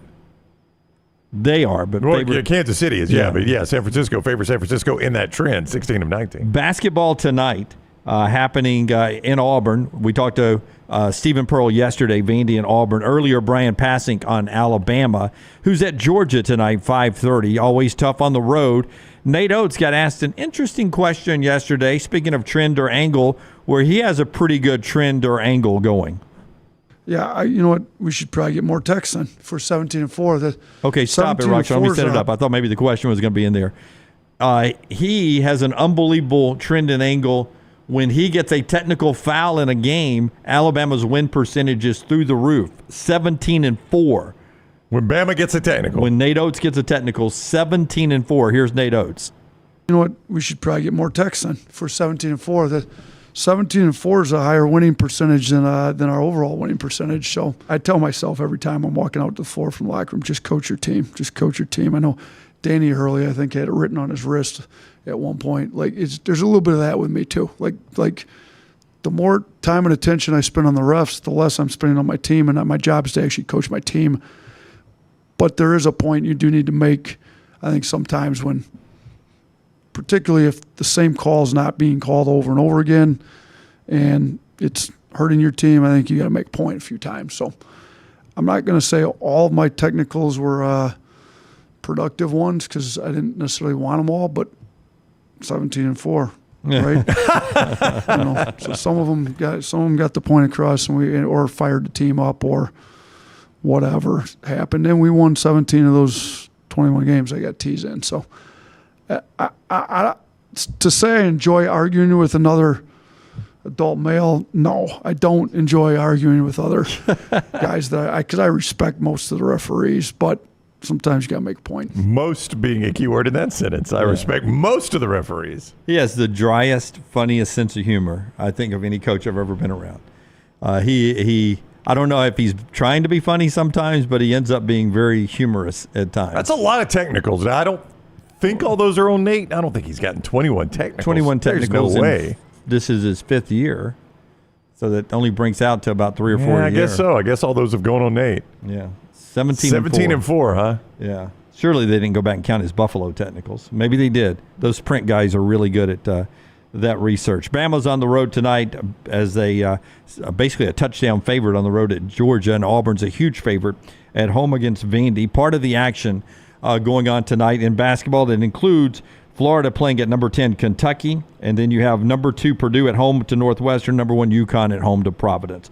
To football we go right after Brownie tells us about our friends at Odie's. We'll hear from Ryan Williams, who is the first ever high school player in Alabama, I'm told, to be back-to-back Mr. Football. Not even Lectron Williams did it. That is pretty impressive. We've had some good Mr. Footballs in the state of Alabama. Rockstar is Wednesday. Do you happen to have any plans tonight? Trivia. Rockstar, who lives in a hospital, is even going to go to trivia. Mm-hmm. So you can as well. Odie's Tavern is the site of that trivia. 2 great locations, but Crestline Village, the Mountain Brook location for Odie's, will be the site of award-winning trivia tonight. You can also hit that Homewood location there in Edgewood. Go by and get a great lunch with Rodney's Cheeseburger or that Diablo sandwich, our show favorite there. The Big Cup cocktails, great music. Are you playing this weekend? Your voice sounds like it's time for you to play a show. I'm not playing this weekend. I get a weekend off. Okay, but frequently live music there at Odie's Tavern, Crestline Village. Trivia tonight starts just after 8 o'clock. Go have fun and win some great prizes with Odie's Team Trivia. All right, Ryan Williams from our friend Simone Sessions down at KRG, Channel 5 in Mobile. They were speaking to they were there at Mr. Football Banquet yesterday, where Saraland's Ryan Williams received Mr. Football for the back-to-back year, first time ever to happen. You said something about how important Ryan Williams was to Kalen DeBoer the other day before he even committed back to Alabama. Put it into context again, what you said. Well, I mean, I think it does have a little bit shades of Nick Saban getting Julio Jones. I think everybody knew Nick Saban could recruit when he came to Alabama. But until you sign that big-time first recruit, you're like, how's this going to go? And obviously, Nick Saban had to go convince Julio Jones to sign with Alabama. Ryan Williams is already committed, but, the fact that he decommitted within moments of the Nick Saban retirement story breaking, made it appear that this was going to be a tough sell to get him back in. You had to go sell him on yourself, and not just the University of Alabama. So to get him to recommit showed that Kalen DeBoer could go sell him on his vision and Ryan Grubb's vision of what an offense would look like. Because when you decommit right after Nick Saban's announcement retirement breaks, that is saying, I was committed to Alabama in large part because of Nick Saban. I'm going to take some time to think about this. Yeah, within hours, he decommitted. Yeah, within hours. So that showed you how much his commitment was tied to Nick Saban. So this showed that Ryan Williams sat down with Kalen DeBoer and very much likes his vision for him and for his offense and for Alabama football. So I thought it was a big moment when it seemed like bad news got stacked on top of bad news, got stacked on top of bad news. This was one of the first moments where it turned back around good for the Kalen DeBoer administration. Yeah, Ryan Williams, the name Julio Jones was brought up at Mr. Football yesterday, and Ryan has a feeling about Julio's career in Tuscaloosa and what his career in Tuscaloosa could be like. I really accept the challenge because, he's a great football player, but I know I put the work in, so I think with more work and what I'm going to do in the future, I could potentially be better than him. So. Really? Is that a high bar to set for yourself? You don't definitely. I always set a high bar for myself. Everyone else, their bars, they're lower than what I expect from myself. That's Ryan Williams, who thinks he could be better than Julio Jones in Tuscaloosa. I would have to say, if his numbers, now listen, you're going to have to hear this whole sentence, what I'm about to say. Julio Jones played in a different era of college football. Now, it was only 14 years ago, by the way, Jim. 14 years. Can you believe that was his last year? 14 years ago? That was a long time. It's been that long, yeah. I mean, he's already played an entire NFL career. He's about to retire and probably go to the Hall of Fame at some point. 14 years ago, Julio Jones, or maybe go to the Hall of Fame. He played in a different world of college football. I will be surprised. Well, let me say it this way. If Ryan Williams is who everybody thinks he is, if Ryan Williams is what they now, I was unfamiliar with this lingo, but now he is a 5-star plus is what they call him. I don't know what the plus means. I don't know if we're about to add a 6th star, but he's a 5-star plus is the way I've seen him described. If he is that, if he is what people think he is, I will be stunned if his numbers are not better than Julio Jones. Now, you may look at it and say, no. Julio was a better technical route runner. He was more physical. He did this better or that better. Different offenses, obviously. That's all going to be subjective. But the way college football is played now, I will be surprised if Ryan Williams' numbers aren't better than Julio Jones' numbers. If you just make it a statistical comparison. Day one starter, you say? No, I think so. In that wide receiver room, yeah. I think so. But, I mean, gosh, I'm trying to think. Who would be a good comparison?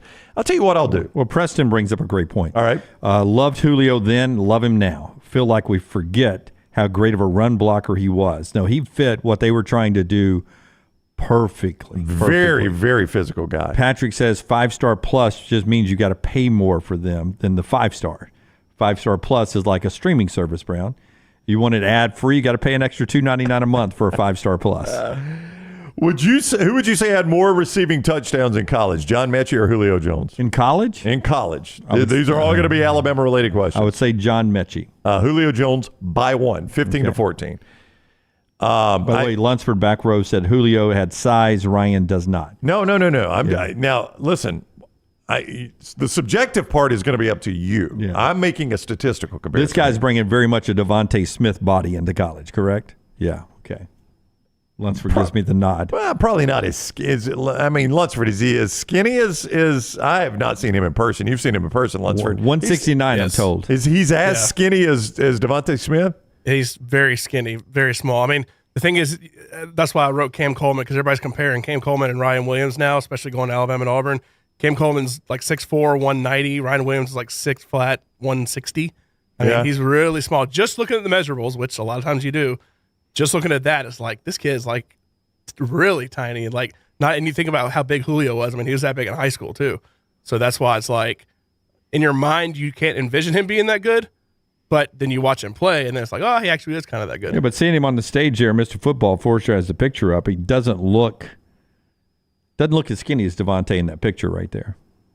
No, he does not. Devontae Smith he was rail thin, and it has not affected him one bit. But to your point about Cam Coleman, Lunsford, I sort of like a little bit more meat on the bones. You know what I mean? Oh, he's a lot bigger. That's why he's one of those that's a great go up and get it kind of receiver. Now, Bobby compares him to Larry Fitzgerald or Mike Evans. Now, not skill-wise yet. You can't make that comparison. Yeah. Cam Coleman, yeah.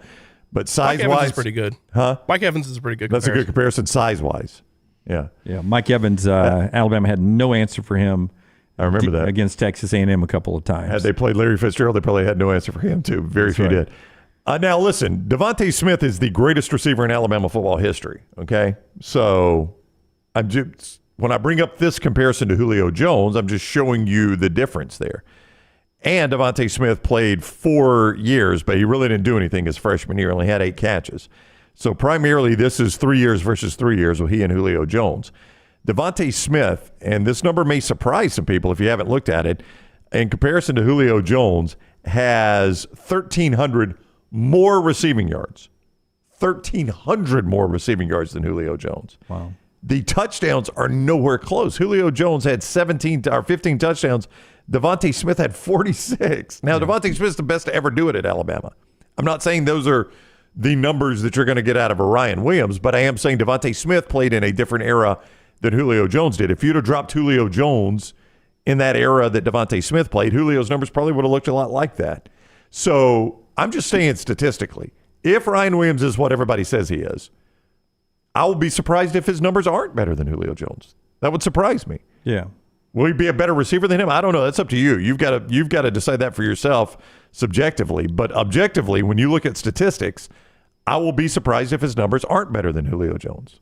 Yeah. Got to have a line to protect and the quarterback to get him the ball. One was to win the national championship. If one wants to win the national championship, it says Chris there.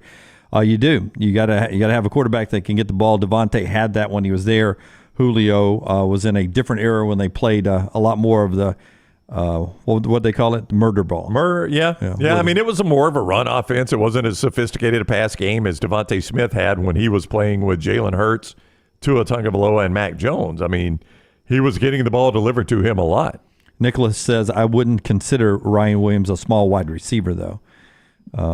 Interesting. All right, here we go. Hey, real quick, though, he's also, you forget now, on his size, he's also 16. Yeah. He's still 16, right? I don't know when he turned 17, but he was 16 during the high school season. I mean, he's still going to add meat to his bones. He's still going to grow some. I mean, his growth is not likely over at age of 16. JD is in Huntsville. He is next with us on the phones. You can jump on as well anytime you want throughout the show, 205-734-0923. We always tell you the fastest way, though, is through the chat room on our video platforms. JD, how you doing, man? Hey, good morning. Doing well. You got to also remember that you had Lane Kiffin as your offensive coordinator. Even with like Blake Sims at quarterback, Amari Cooper was able to put up some pretty good numbers. So I think Julio, you're right. If he had been dropped into a different era of Alabama, he would have had a lot more numbers. Anyway. Guys, I wanted to tell you, we talked about this before, the kid up here in Huntsville, Brandon Mush at Westminster Christian, that finished his career with over 14,000 yards and he had 194 total touchdowns. He is going to sign next week with Charleston Southern. So big shout out to Brandon Mush and his family. I was worried he wasn't going to be able to. He's only 5'10", 190. Didn't know if he would be able to get a D1 offer, but he did. So proud of him. But, guys, have you talked anything about this Tennessee thing? I haven't listened all morning. Yeah, we did earlier. What's your thoughts on it, JD? Well, I think, the old expression, he thinks you protest too much. There's something there. But what can the NCAA do about it? I don't think anything. Tennessee they're such hypocrites. I mean, they in-house told on themselves about Jeremy Pruitt's improprieties because they didn't want to have to pay the buyout. Everybody knows that. If they had been winning as well as they are now with Jeremy Pruitt, whoever told on him for that would have never said anything. I think you may have something similar going on there with people who aren't happy. And that's usually how these things get brought to light. The NCAA doesn't have people sneaking around every corner and every campus. Somebody at the school, not happy about something, has decided to slip some information to the NCAA, and because how else are they going to find out about these things? Well, I think that's what happened at Florida. I firmly believe with this Jaden Rashada thing at Florida. I think that is somebody that wants to turn the heat up on Billy Napier and wants to go ahead and stack the cards just in case they need to make a move on him. I really think that's what happened there. But a lot of times it can be other coaches and other collectives in this situation nowadays on what they believe Tennessee was offering him or just what was reported in the media on Nico Amalieva. Then they look into that. I don't know how you feel, JD. I don't think anything will happen, and I don't think it'll impact Tennessee at all. What will happen is, like I think you guys mentioned this, is that this could be the case that says, okay, the NCAA is done. Okay, we're going to a different model. And I like what who was it? Chip Kelly, his model of the NFL 32-team league. You may get that. They may some semblance of that, and you may go back and look at it was that Tennessee case that brought us to this. Yep. All right. Thank you, JD. Yeah, I do think and it's Virginia and Tennessee, the two attorney generals in those states, are the ones that have filed this lawsuit today. And I I mean, you might look back on it one day and say this was what broke the NCAA. I've thought, though, for a long time that you're headed towards this, and it's going to be maybe top 60 schools or something like this break away. Now, the players are going to be employees of the athletic department. You're going to have a players' union. You're going to have smaller rosters. You're going to have a salary cap. I mean, it's going to be like a mini NFL. That's what this is going to become to me. But I do think it is going to slow down the transfer portal. If you hate the transfer portal, right? I think that model, Jim, would slow it down because players are going to sign contracts. They're going to sign a 4-year deal or a 3-year deal. Maybe, I don't know how this is all going to 100% work, but they're going to sign a contract and they're not going to be able to get out of that deal to go jump in the transfer portal and move somewhere. Our friends at New York Butcher Shop, rare quality, well-done service. They bring you part of the show in our stake bets all the time, where I'm 5 stakes up right now.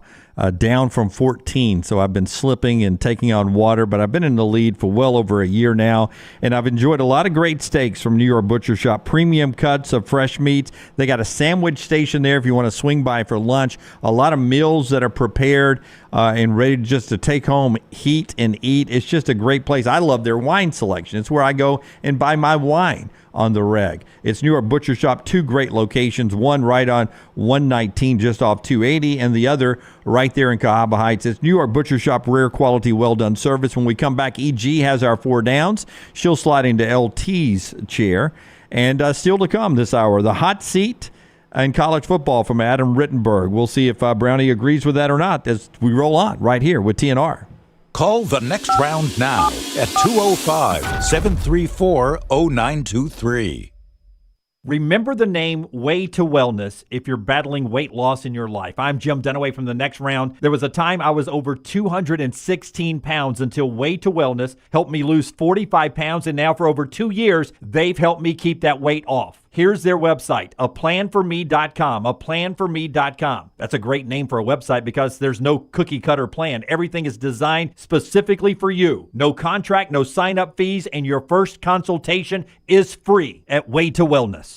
Legacy Credit Union has the ultimate game changer for your finances. With Engaged Checking, you can earn 3% APY on balances up to $15,000. You heard correctly, 3% APY. But it's not just about scoring with high yields. With Engaged Checking, you can get paid up to 2 days early. That means your paycheck, Social Security, tax refund, you name it, you get it early. So stop sitting on the sidelines and get in the game with Engaged Checking. Sign up today at LegacyCreditUnion.com or visit any 9 Greater Birmingham area branches. APY is annual percentage yield. Terms and conditions may apply. See Credit Union for details. Federally insured by the NCUA. Follow Next Round Live on Twitter, Instagram, Facebook, and YouTube. The social media team at Next Round Live will share the latest interviews and videos from UAB, Alabama, Auburn, and campuses all over the college landscape. You'll also get the latest highlights and news from the Next Round Live daily show. Jim, Lance, and Ryan will share their thoughts, and remember, you can always see the old shows on the Next Round Live YouTube channel. Subscribe, like, and don't forget to comment. Turn on the notifications so you don't miss a thing. It's Next Round Live on Twitter, Instagram, Facebook, and YouTube.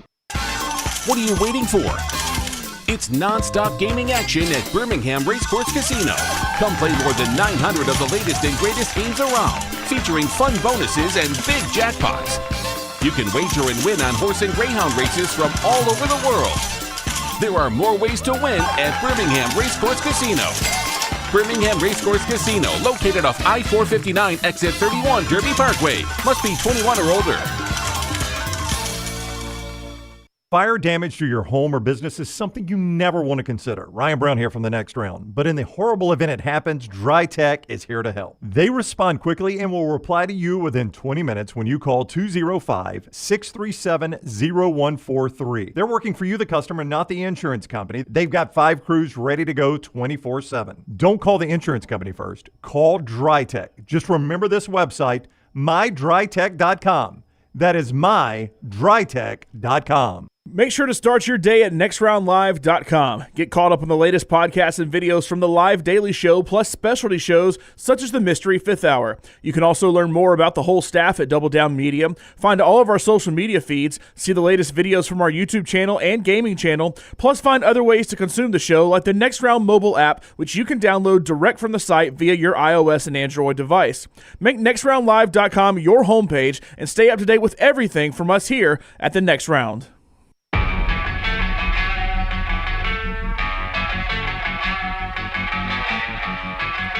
Back with you on the next round. Emily Grace McWhorter in here with us now.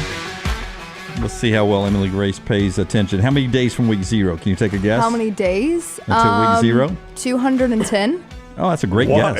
206. Thank you. 206. Well done. That's a great guess. There's your sticker. Oh, thank you. She needs a sticker for a computer. Yeah, it'll take forever to peel that thing. Just do it some other time. Yeah. Or you can do it during the show like LT does.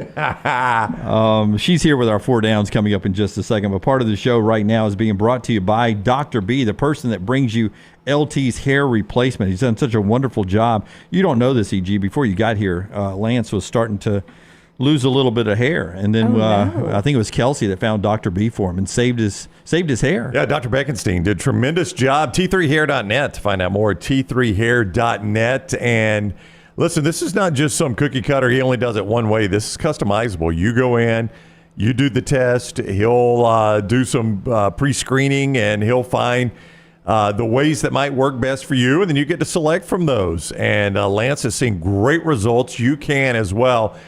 I mean, there is no reason to not go in and get a risk-free evaluation from Dr. B. And this is not one of those deals where he's going to do every single case that walks through the door. He's going to look at you and make sure you could see tangible results before he ever gets started. We get asked this, what about ladies that have lost their hair? Can he help them? Absolutely. Men and women can benefit from the work that Dr. B does. T3hair.net is just a great place to start. You can see everything there. T3hair.net. Dr. B, Dr. Beckenstein, huge friend of the show, does tremendous work, and he can help you as well. T3hair.net. Michael's saying, I'm just now hopping in. Where's LT? Planned day off. He was in Atlanta last night to watch his Lakers lose to the Atlanta Hawks. In my city. That was not the planned part. In the ATL.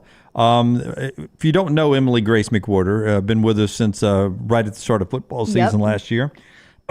And she did a lot of sideline stuff for us throughout the year, on-site reporting, including at the Rose Bowl.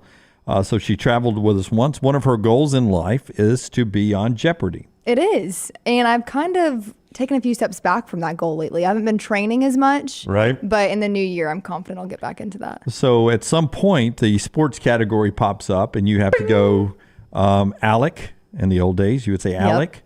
I'll take sports for 1,200. For 1,200. The 1,200 question would be... Oh, it's a daily double. How did... Thank you, Rocky. How did the San Francisco 49ers get to the Super Bowl? Get their name. Get their name. Ooh, if you this don't is know, an interesting you know one. the answer, hold it for our future Jeopardy contestant. Thank you so much. Let's see. 49ers. They're not the gold. Yeah, the gold. Yeah, it's the Gold Rush, the right? Gold Rush. I'm letting her answer. Is that your answer? Yes. No, that's what is the Gold Rush. What is the Gold Rush? The Gold Rush?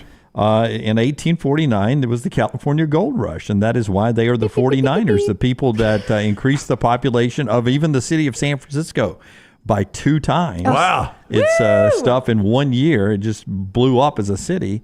Were called the 49ers. Everyone who came to the area during the California Gold Rush. Wow. Thank you, Dunaway. 1849. Teaching me something. How about that? And the I got 49ers. It right.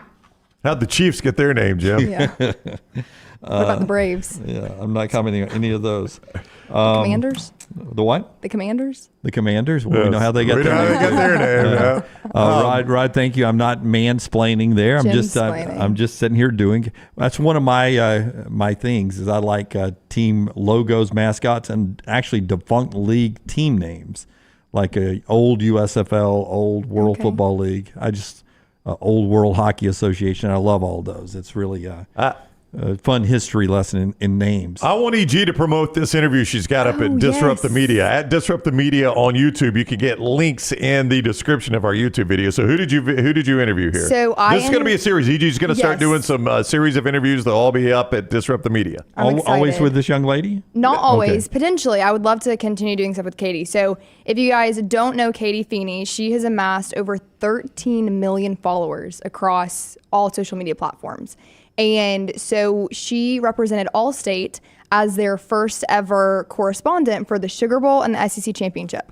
So I was reached out by her representative at the SEC Championship, and she was there. And we did not cross paths then, but we maintained contact. And so we were able to sit down together and film a video about how to get started in sports. So our backgrounds are very similar. Welcome in, everyone. It is Emily Grace McWhorter from I did District at Media Southern at Penn State. Yes, she hit it at the right time, and she got 13 million followers out of it. So with them.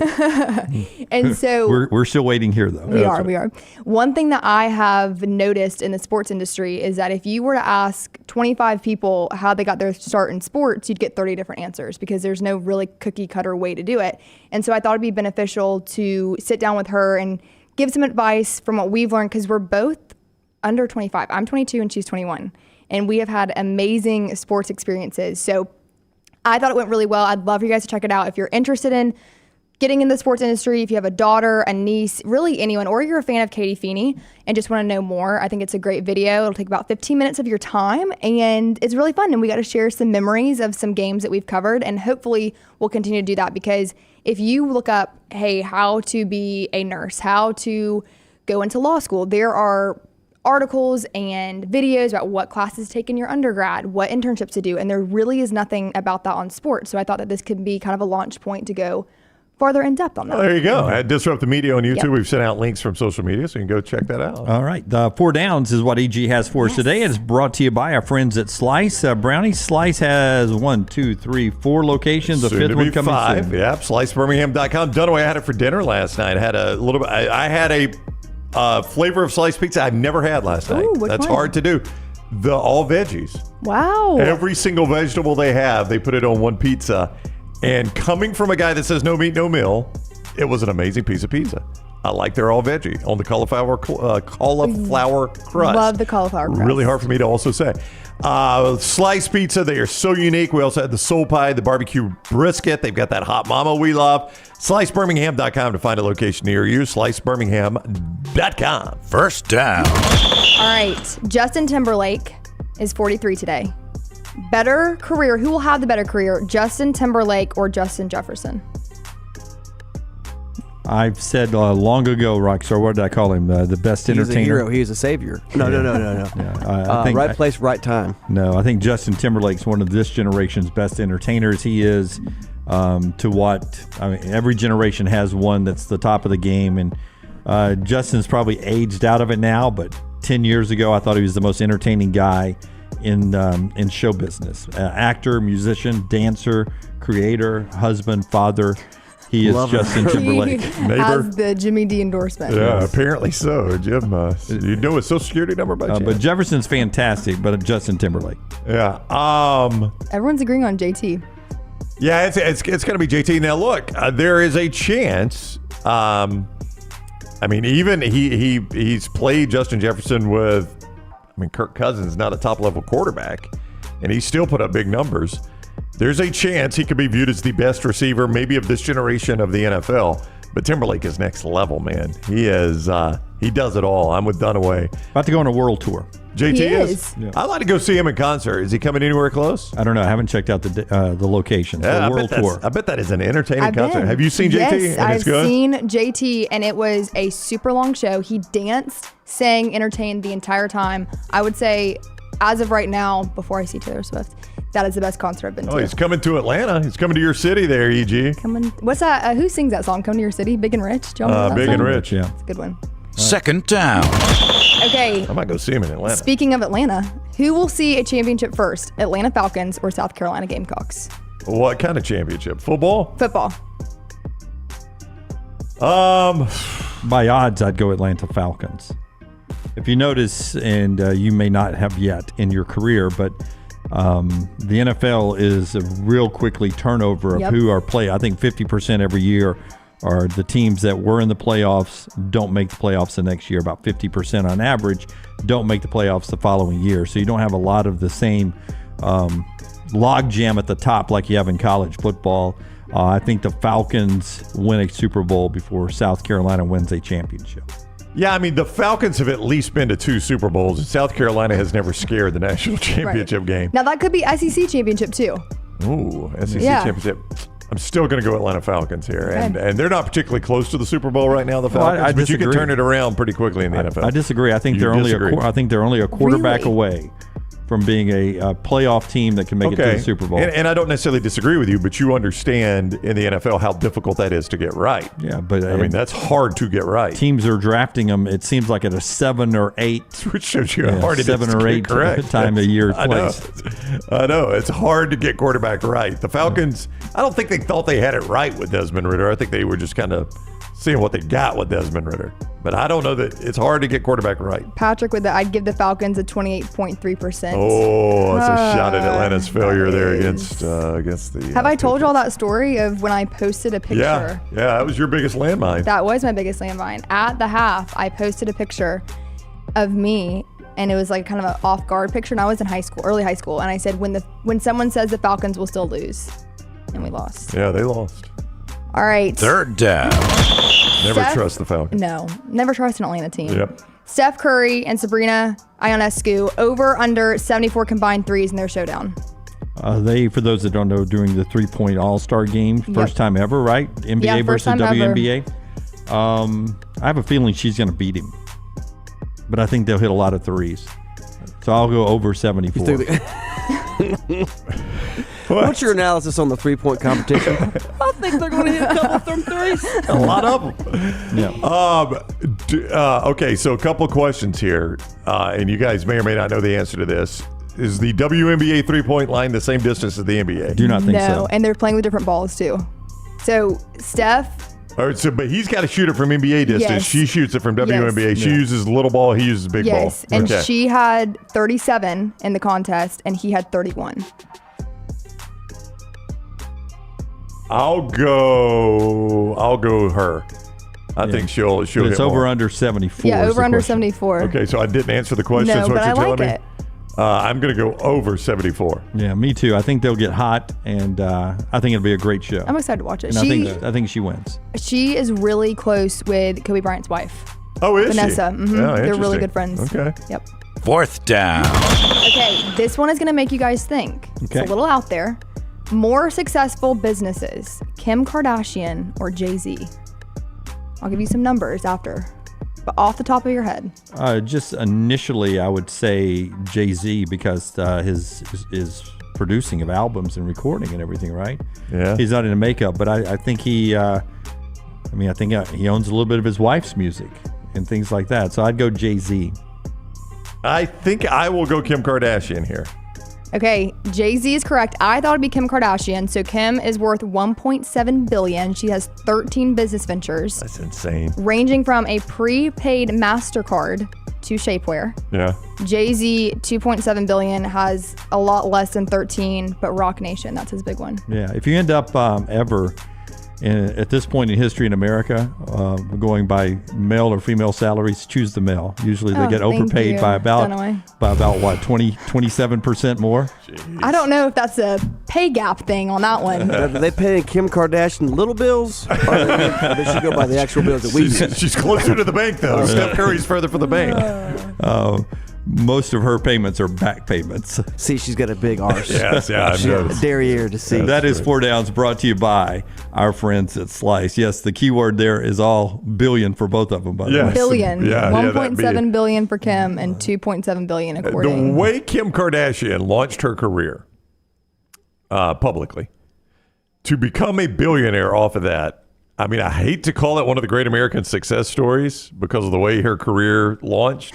And wasn't the rumor that her mom pushed that video to be released? Oh, That really? is a rumor. Yeah. Her mom kind of pushed that to be released. I mean, I hate to call that a success story, but I mean, that's a pretty good success story. It's not exactly the path I would have wanted to follow. No. Well, it goes back to OJ, which is so weird. Well, I mean, there is the start of the Kardashian Yes. name, but yeah, she took it to a next level. Yeah.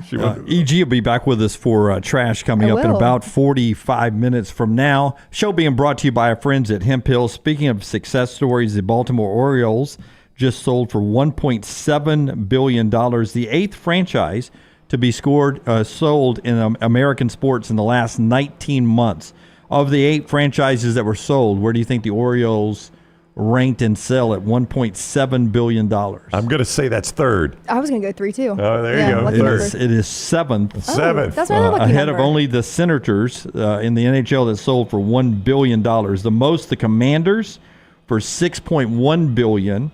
The Broncos for $4.7 billion. So the NFL rules the day. Then the NBA, Suns, Mavericks, Bucks, and Hornets all sold between $3 and $4 billion. And that's where you get to the Orioles at $1.7 billion. That's quite a deal. Yeah, big business there in the NFL and NBA basketball. Our friends at Hemphill will take care of your business and your home. Whether it's plumbing, cooling, or heating needs, they'll take care of you. The name Birmingham's trusted since 1954, Hemphill Services. You can call them up now, 205-229-2090, 229-2090, or just remember the name Hemphill. Everything Alabama, all the time. Subscribe and set alerts at Roll Tide Pods on YouTube and wherever you get your podcasts. Twin Peaks is the best in the game. Here, you're in the red zone for every college rivalry and divisional matchup all season long. On game day, you never have to decide which teams to watch, only what combination of bites, burgers, wings, and more to order. Plus, where else are your favorite draft beers always poured at a frozen 29 degrees? Only at Twin Peaks, the #1 sports bar. Stick around after the sun sets. Twin Peaks is open really late. Wind down with bourbon and late night bites. Only at Twin Peaks. Storm season is here. Make sure you have a plan of action in place right now. Greg from Pell City and Storm Restoration Roofing should be your first call when storms hit. Insurance companies love working with Storm Restoration Roofing because of Greg Nelson's name and reputation in the industry. When storms hit, call Greg Nelson. He's local, 205-542-3531. He's the home of the free no-cost roof inspection. Greg from Pell City on Facebook, 205-542-3531. It's Storm Restoration Roofing. Hey, Ryan Brown here from The Next Round. Do you want to help pay for my kids' college and look great while you're doing it? You need to go to The Next Round store. Everything from hats to short sleeve and long sleeve t-shirts, sweatshirts, hoodies, zip-up hoodies, and much more. And we're adding new things all the time. Why would you not want to see my kids get a great college education and look great out in the public while you're doing it? Get the gear we wear all the time on the show, and there's only one place to get it. NextRound.store. That's NextRound.store. Man, I love a good meal. I'm Jim Dunaway. A good meal is what you get with my friend Sterling at Champy's Chicken on Highway 119 in Alabaster. We're talking great southern fried chicken, wonderful sides, hand-cut chicken fingers, po' boys, and those Mississippi Delta recipe tamales. You got a perfect menu for everybody. Champy's Chicken is perfect for watching the big game, or taking a meal to the lake house, down to the coast, or stay in the restaurant and dine in a great atmosphere. It's all made fresh to order right there on 119 in Alabaster, Champy's Chicken. Hey, Lance Taylor from the next round to tell you about my friends at Michelson Laser Vision, located conveniently UAB Highlands. Almost 20 years ago, I went in for the procedure. Only took 12 minutes for both eyes. When I went in, I had 2200 vision. I was legally blind. Now I have 20/15 vision, still 19 years later. Make the call today. Schedule a hassle-free consultation. 969-8100. Dr. Mark Michelson, Dr. Jen Michelson, Michelson Laser Vision. Make sure you tell them the next round sent you. 969-8100 or MichelsonLaserVision.com. Follow Next Round Live on Twitter, Instagram, Facebook, and YouTube. The social media team at Next Round Live is dedicated to giving you daily news conferences and practice video from UAB, Alabama, Auburn, and around college football. Follow and compare to the sites you used to visit. You'll also get the latest highlights and news from the Next Round Daily Show. Turn on the notifications so you don't miss a thing. Next Round Live on Twitter, Instagram, Facebook, and YouTube. See more at nextroundlive.com.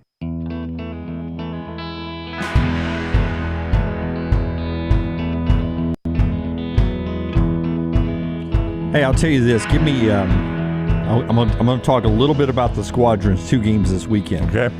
While I'm thinking about that, give me the team you think's been the biggest disappointment in your lifetime in Super Bowls. Oh my gosh! All right, like a franchise, yeah, okay. Or one game that was the biggest disappointment for you. Our friends at the Birmingham Squadron, they got 2 games this weekend, Saturday and Sunday, down at Legacy Arena. Saturday at 7 o'clock against the Motor City Cruise. It's HBCU night at Legacy Arena. Attend the most anticipated, highest attended Squadron game each of the team's first 3 seasons in Birmingham. It's HBCU night down there. The famed bucket hats for the first 1,000 fans in attendance. You get the Squadron bucket hats, and you celebrate everything that is the HBCU, and always $5 beer in the chill zone. That's Saturday night at 7 at Legacy Arena. And then back it up Sunday at 4 against the same team, Motor City. It's Sneakerhead Night at Legacy Arena. Come dressed in your best kicks. First 1,000 fans in attendance get custom Squadron shoelaces. And always $5 beer in the chill zone. And don't forget, these two games, your last chance to see the Squadron at home until February the 22nd. BirminghamSquadron.com, BirminghamSquadron.com, or call them up 205-719-0850. And I get asked all the time, can I just get tickets at the door? Yes, you can at Legacy Arena this Saturday and Sunday for the Squadron. Bills, Chargers in 94, jumping in the chat room. What about you? Smoked. You know, it's kind of funny. I was just, when you said this, I'm a child of the 80s, obviously. That's where mine is. So, you know, when you look at the Patriots now, it's easy to forget that they were on the bad side of one of the biggest beatdowns we've ever seen in the Super Bowl when they lost to the 85 Bears. And to see what kind of a proud franchise they became and how dominant they became under Belichick makes you forget how pedestrian they could be at times back in the day. That was a Cinderella story that they even made it to the Super Bowl. The Patriots were forever horrible before that. And Tony Eason was your Patriots quarterback then. But that was a demolishing, to your point, yes. Yeah, they got destroyed. And the a lot of people thought it was going to be a Dolphins-Bears rematch. The Dolphins were the only team to beat the Bears that year. They beat them on that Monday Night Football, and the Dolphins got upset in the playoffs. The other one, though, the Broncos have become a proud franchise over the years with John Elway winning his and Peyton Manning taking them to another. But they used to get destroyed. That's where mine is. In the 80s. Yeah. You guys are all going Bills, but for my age, there was one Cowboys team in the 70s against the Orange Crush Broncos. That was a blowout. And then on this date in history, it was Washington and Doug Williams taking on the Denver Broncos. And Denver jumped out to a first quarter lead. And then in the second quarter of that game, 5 touchdowns in 18 plays, and the most points scored in a quarter in Super Bowl history, 35 points in the second quarter by Doug Williams in Washington. And that ended up being a blowout on this day in 1988. And I remember that because we were all gathered watching that, a bunch of friends from college and that had just graduated college. And then the premiere, that was the first year they started putting on network shows after the Super Bowl. And that year, Wonder Years debuted right after the Super Bowl. That was the one? Yeah, that was right after the 88 game. You're right, Krusty. Doug Williams could sling it effortlessly there. All right.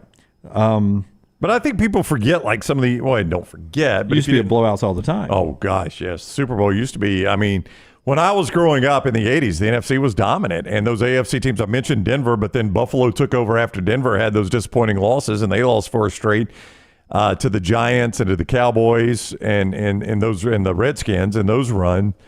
The NFC just dominated, and a lot of times it was blowouts, and Super Bowls just weren't very good. They've gotten so much better now. Adam Rittenberg gives us the hot seats right now.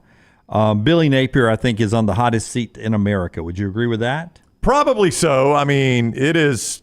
Florida expects a lot. You've seen SEC coaches come in like Brian Kelly and take a team to a conference championship game in the first year, and it has just been stuck in mud for them. Yes, hottest seat in America, I would agree. Rittenberg puts another SEC coach on a hot seat. It is Sam Pittman.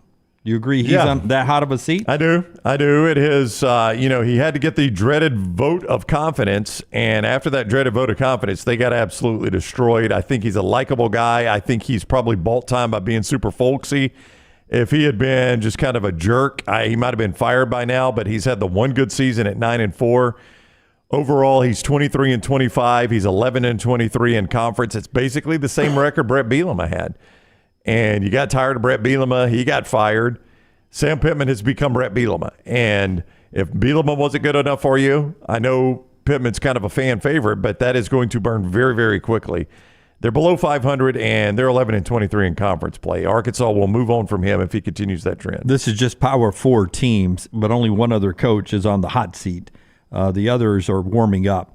That is Dave Aranda at Baylor. You agree with that one? Yeah, Dave Aranda played and won the conference championship, right? And it is just he's He has not been able to. I was going to pull up his. Beat Oklahoma State. He did in the year after the pandemic. Yeah, and that great goal line stand to win it, but hasn't been able to recapture that. At Baylor is 23-25, 15-21. A lot like Sam Pittman. Yeah. But the difference between he and Sam Pittman is he's got that 12-2 conference championship. But outside of that, I'm going to throw out the COVID year. After his 12-2 conference championship, 6-7, 4-5 in conference, 3-9, 2-7 in conference. Yeah, big year for Dave Aranda. You got to turn that around. Baylor has been historically, prior to Art Briles, a bad program, but since Art Briles, they've gotten accustomed to winning football games with he and Matt Rule, and Aranda has got to get them back to that. They've developed champagne tasted a little bit there in Waco. By the way, if you're in the chat room right now, Lunsford just posted you an opportunity there to win something. Make sure you notice that right there now in the chat room and all our video platforms. A little giveaway going on for you right there. So go check that out and see what you could walk away with today over in the chat room for those of you that watch us on all the video platforms. So here are the coaches. You just tell me that could be fired this year, whether or not you think they're back for 2025. Chip Kelly, UCLA, making the move now to the Big Ten. Yeah, I don't know what their financial situation is. It has not been great at UCLA. Going to the Big Ten is certainly going to help that. I think this has just been very average out of Chip Kelly. Wouldn't you agree? I don't know that it's been bad. It seems like it gradually got better until last year. Yeah, I mean, I just think overall average, really, really average. I agree with you. He seemed like he was headed in the right direction. 8-4, 9-4 the last 2 years, 8-5 this past year. He's 35-34, 26-26. You cannot define average any more than that. But he's 500 across the board. It seemed like he's done well against USC. I think that's helped him. Yeah. It seemed like he was building something, and then last year they finally had some expectation. Royal Payne says, I can't see UCLA doing better than Chip Kelly. That's always something you got to look at. Yeah, I mean, this is about to be year 7 for him, though, and they're 500. I think they could find a coach that could be better than 500 in 7 years. And going to the Big Ten, I mean, I just don't know what their place is in the Big Ten. I don't know what that's going to look like. So that complicates this answer a little bit. But I think you should expect better than 500 at UCLA. It does seem to me, though, UCLA, the recruiting to L.A., and I know they don't have the money of some of those programs, but they should slide in ahead of, the Indianas, the Iowas, the Minnesotas. They should slide in right there with Nebraska and Wisconsin and those teams. Because you would already say coming in, they're behind Washington, Oregon, and USC, right? You already know that just watching them play head-to-head with them. That's right. So there's 3 teams that are behind. They're certainly behind Michigan and Ohio State, so that's 5 teams. I'd say behind Penn State, that's 6 teams. So, I mean, just coming into the conference, you're middle tier. They need to be right there where Matt Rule has built Nebraska up to, where Wisconsin is. They need to be there and sort of build from there. Yeah. Clark Lee at Vanderbilt, he's a Vandy guy. It's hard to get better than that. 3 others here. Narduzzi, Pittsburgh. A guy, again, with Kenny Pickett that won an ACC championship, but it has slipped since then. Yeah, I could see him losing his job this year. Kalani Sitake to the Big 12. It's funny. He gets mentioned for all these jobs, but, I mean, I think it has slipped a little bit under him at BYU. And Ryan Day at Ohio State. Well, that's the complicated one because the record is good. He does nothing but lose to good teams. But they have spent a fortune in this offseason. Jim Harbaugh is out at Michigan. You should own that conference. And if he can't take control of this, at some point those wealthy boosters are going to come in and say, you told me the $15 million we gathered together for the portal were going to put us over the top. Here we are again without a Big Ten championship, without a playoff appearance. That would get him. We'll set the table for more basketball coming up in the next segment. Bucky McMillan will join the show. Red Hot Sanford, one of the stories in college basketball. I'll remind you, Way to Wellness, your journey to healthy living. If you want to jumpstart your weight loss, you can do that right now in 2024. Just go to this website, aplanforme.com. Aplanforme.com. It is Way to Wellness. Leslie and her board-certified team will take care of you. No contract, no sign-up fees, and your first consultation is free. It's Way to Wellness, your journey to healthy living. Everything Next Round is on demand now in the podcast section at nextroundlive.com. This hour of The Next Round is presented by the Birmingham Racecourse Casino, now featuring 7 days of giveaways with your chance to win a share of up to $125,000. The more you visit the Birmingham Racecourse Casino, the more chances you have to win.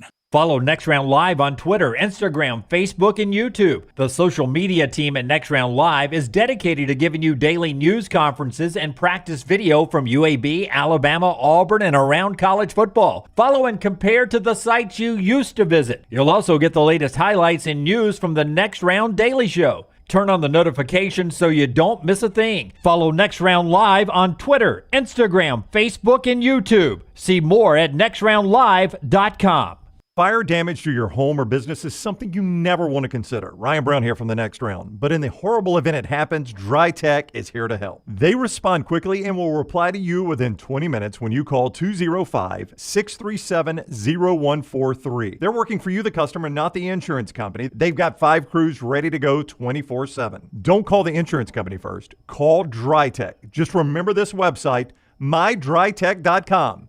That is mydrytech.com. Hey, Lance Taylor from the Next Round to tell you about one of our favorite places for breakfast, lunch, and dinner. That is Hamburger Heaven since 1982. Hamburger Heaven has been serving Birmingham's best hamburgers, cheeseburgers, French fries, hand-spun milkshakes, and sandwiches made fresh to order. All of their ingredients are fresh and prepared daily. This includes their beef, always fresh, never frozen, hand-pattied each and every day. For breakfast, lunch, or dinner, visit any of the 4 locations, Highway 280, Irondale, Gardendale, and Homewood. Spring weather is here, and our friends at Hemphill Services are offering a $69 HVAC tune-up plus 10% off any service call when you mention the Next Round. Call Adam, Chad, and the guys at Hemphill Services. Make sure your HVAC unit is ready to keep up with the changing weather. Hemphill Services, locally owned and operated independent train dealer. The team can service all makes and models. For all of your plumbing, heating, and cooling needs, call Hemphill Services. It's hard to stop a train. 205-229-2090 or hemphillservices.com. That's 205-229-2090, hemphillservices.com. Storm season is here. Make sure you have a plan of action in place right now. Greg from Pell City and Storm Restoration Roofing should be your first call when storms hit. Insurance companies love working with Storm Restoration Roofing because of Greg Nelson's name and reputation in the industry. When storms hit, call Greg Nelson. He's local, 205-542-3531. He's the home of the free no-cost roof inspection. Greg from Pell City on Facebook, 205-542-3531. It's Storm Restoration Roofing. Want more of the show? Download the app or visit nextroundlive.com for the latest podcast. The Mystery Fifth Hour, our Not For All Ages podcast, The Last Call, and our entire Double Down Media podcast family. All at nextroundlive.com and on the Next Round app. Jim Dunaway, Lance Taylor, Ryan Brown, and Rockstar. Live from the Birmingham Racecourse Casino Studios, The Next Round, presented by Bud Light, is on now. If you've never been to the Pete Hanna Center, a wonderful place to watch basketball. Whiteout conditions tonight, 6:30, Wofford in town to battle Sanford. We'll talk to Bucky about Bucky ball and how hot Sanford has been. After I remind you, this hour brought to you by our friends at Champy's world famous fried chicken, Highway 119 in Alabaster. Perfect for your tailgates, pregame, on the way to Sanford. Pick up some fried chicken. Come on up and watch Sanford basketball tonight. Mississippi Delta tamales and so much more. Champy'sChicken.com. Bucky McMillan, the head coach of the Sanford Bulldogs, with us now on the JohnstonRVCenter.com hotline. What's up, Bucky? How are you? What's up, fellas? You doing okay? Doing awesome. Lance out. He went to watch his Lakers last night. I don't know if you saw the outcome of that game in Atlanta. Didn't watch it. Well, they get beat by like 20. Yeah, they don't play defense anymore. It's 130, 118. Everybody in the NBA is playing Bucky ball, man. They're trying to score 200 points. Yeah. You ever hear J.J. Redick talk about that? No. What's he say? J.J. Redick, he talked about it. Says everyone talks about there's no defense in the NBA, and they're talking about, do you not think we try to stop these guys? They're basically just saying that you can't stop anybody in the NBA. They're trying. They just can't stop anybody. Hey, we're talking about tonight's home game. At 6:30, some tickets available. But the crowd this year has been amazing, from your students to the general public. Talk about just how the Hanna Center has turned into such a wonderful home court advantage for you. We hadn't lost a game here this year. I think we lost one last year, maybe. We just got an awesome thing going over here. Our students are great. It's going to be a great turnout tonight. They've had holidays are over. They had a little step sing event that they've had going on up here that's over with. So our students have been great, but what's been unique is just a lot of times with a lot of schools that you get the fan base has been associated with that school or university for years. And you have a lot of people from just the Birmingham area that may not have an affiliation with Sanford that are Sanford fans now. And I can't tell you how much we appreciate that. And it's just been massive for our program, all that support from Birmingham. You are 18-3, 7-1 in conference. You got the lead in the Southern Conference by a game. If I take you back to October and I sit down and talk to you, is this what you thought this team would be? Has it surprised you a little bit? I knew this was the best team I've had at Sanford, and I knew this was the team. This is the first year that every single player we've recruited has been a player that I've recruited. And so I knew that this team fit the way that we like to play the most. And we've had some great teams. We won the league last year. We're conference champs with Furman, and they ended up going to the NCAA tournament and beating Virginia. But this has been our best team here, and it's a fun team. And if you look at it, what's kind of unique is we were number 1 in the country in scoring a couple weeks ago. I think Alabama was 3. It flipped. Now Alabama's 1 and we're 3, and that's pretty cool right here in the state of Alabama that you have 2 of the top 3 teams in the country in points per game, 45 minutes from each other. So fun team to coach, got a lot of guys that can score it and play a fun style of basketball. And you know how the NCAA selection committee is. You could almost see an Alabama-Sanford matchup in round 1, you know, a little 4-13, a little 5-12, whatever you guys rise up to if you stay hot. Tell me, when you're out, you're talking about recruiting your players. And, you know, Nate has told me before, he gets mad sometimes more at them not taking shots than them taking shots. Your philosophy, Bucky ball's well talked about. What are you looking for in a player, and what do you try to impress on them the moment they join your program? When I'm recruiting a player, every coach has their pet peeves, what's going to drive them crazy. And, like, you can't – that's the thing people don't understand. Like, the coach isn't going to change on that. So I can't stand people who are not competitive people. I don't understand that. And so when I'm recruiting, if you don't have a high level of competitiveness, it won't work out for you. I mean, me and you it won't work out for you as a player here. Some people may value, hey, just they can make threes from everywhere. Maybe they don't have to be that competitive. But so I got to have number 1 players that are very competitive. Now, when they get here, when we're looking at how we play, and particularly on offense, we want to give our guys a lot of freedom. We want our guys to play with a lot of confidence. And I think it's a sell in recruiting, like Nate, like Bruce, same here, AK, is if you're going to give your guys freedom, they know that all the stuff that they work on when they're working on their game is going to be on display. It's very hard for these players, if they're in a system that's so limited, to say, well, I want to get in that gym. I'm not going to be able to use half of this anyway. So I think one thing you see with coaches that give their players freedom, those players are going to be in the gym a lot, and that's what we want. We want skill development. We want guys in the gym a lot, but we're going to give these guys a lot of freedom to play with a lot of confidence. They are starting your team, not starting, but they have been getting national attention. You know, guys like John Rothstein that covers for CBS Sports, and Jeff Goodman, who's been covering basketball a long time, Pat Forty, Sports Illustrated, and I've been talking about your team this year. And I know it's got to make you proud as a coach, Bucky. I mean, it's all about, doing the things the right way, but it's got to be pretty cool to see some of these national voices paying attention to Sanford basketball. For sure. I mean, we had, until we lost 2 games ago on the road, we had the longest win streak in the country, won 17 straight games, and that got a lot of notoriety. And, basketball is such a team sport, and a lot of times the notoriety comes with individual awards. Sometimes it's this player scored 20, this player's an all-league player or whatever, or coaches or whatever. And so when you do something as a team, like win 17 straight, and that's what's getting the notoriety across the country with the longest win streak in the country, that's enjoyable. And I know this, when 4 years ago when we got here in the middle of COVID, net rankings weren't the best, all that, and we've improved tremendously till a couple weeks ago we got our first vote in the AP Top 25. And our goal here is every year our program to get better and better and better. And if you do that, you're going to end up with a dang good program. I think we're heading the right direction. Yeah. And you've told us before, how you built that competitive nature. You've talked about some of those pickup basketball games that you weren't old enough to be in, maybe not good enough to be in, so you had to play your tail off to stay in them. And you know this, I'm not breaking news to you, but 4 years ago when you were hired, there were a lot of those, maybe not those same voices, but a lot of national voices like, okay, Mountain Brook High School, nice story. Why is a high school coach getting this job? So you've always kind of had to prove some naysayers wrong. Yeah, that's true. I think that some of the time people are motivated the best is when they have to prove people wrong. And I will say this: I actually was talking to someone in an interview the other day. When I coached at Mountain Brook High School, that was where I went to high school. That was where I was from.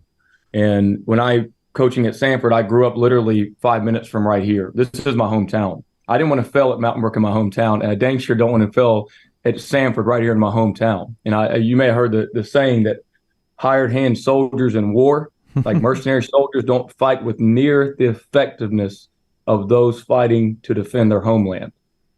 And the same deal can be said. We have a staff that's comprised of a lot of people right here in Birmingham. Dwayne Reball, Mitch Cole, Danny Young, Dave Good. All these are people that have built their roots here in Birmingham. And so when you come to work, it means a little something more, because this isn't just some place where we just hijacked a job and we're here, and if it doesn't work, we go back home. Well, this is our home. So we're going to fight really hard to be successful here. And we just appreciate all the people of Birmingham who have jumped on this with us to fight with us and make this a special year so far. And just off my memory, if I'm right, Rebol, a NAIA national championship winning head coach at Birmingham Southern, Young had Montevallo in the national championship game Division II. Having that kind of experience on the bench, how does that help you as a staff, guys who have led teams to championships? Because I know how tough the SoCon is in basketball, and a lot of basketball people look at that league and they know that could be a too big league every year. Just having those guys around to help you navigate for a championship, what's it like? Oh, it's great. I've known Dwayne Reball since I was 8 years old. I went to his basketball camps. And Mitch Cole, who's an assistant over here as well, has had a lot of success at every level. I'll tell you what, these old schoolers, boy, I tell you what, they hit that lunch break every time at 11 o'clock. So I've learned a lot of good places to eat in Birmingham. I tell you, they don't miss a lunch. I've never been a lunch guy. I'm going to have to start watching my weight, because they love coming to practice, but they take 2-hour lunch breaks, buddy. So if y'all ever need a good lunch spot, hit me up. I can get y'all hooked up with Reball and Danny Young, because they're going to get it every day. I promise you that. Is that your way at 11:11, telling us that they're standing in the door waiting for the man to get in the car? This is my way of telling you they're not even here right now. They're probably the snapper grabber on 31 getting some food right now. Hey, they bring a lot of experience in a lot of areas, a lot of experience on the floor, and a lot of experience on the best lunch spots in Birmingham. Hey, Rockstar, when Dunaway was running through the championships, he left off Skip Welburn. He's undefeated at Odie's Trivia, right? Oh, man, he knows his stuff. Yeah. Skip's a player. Come on, Bucky. Let's don't forget Skip, right?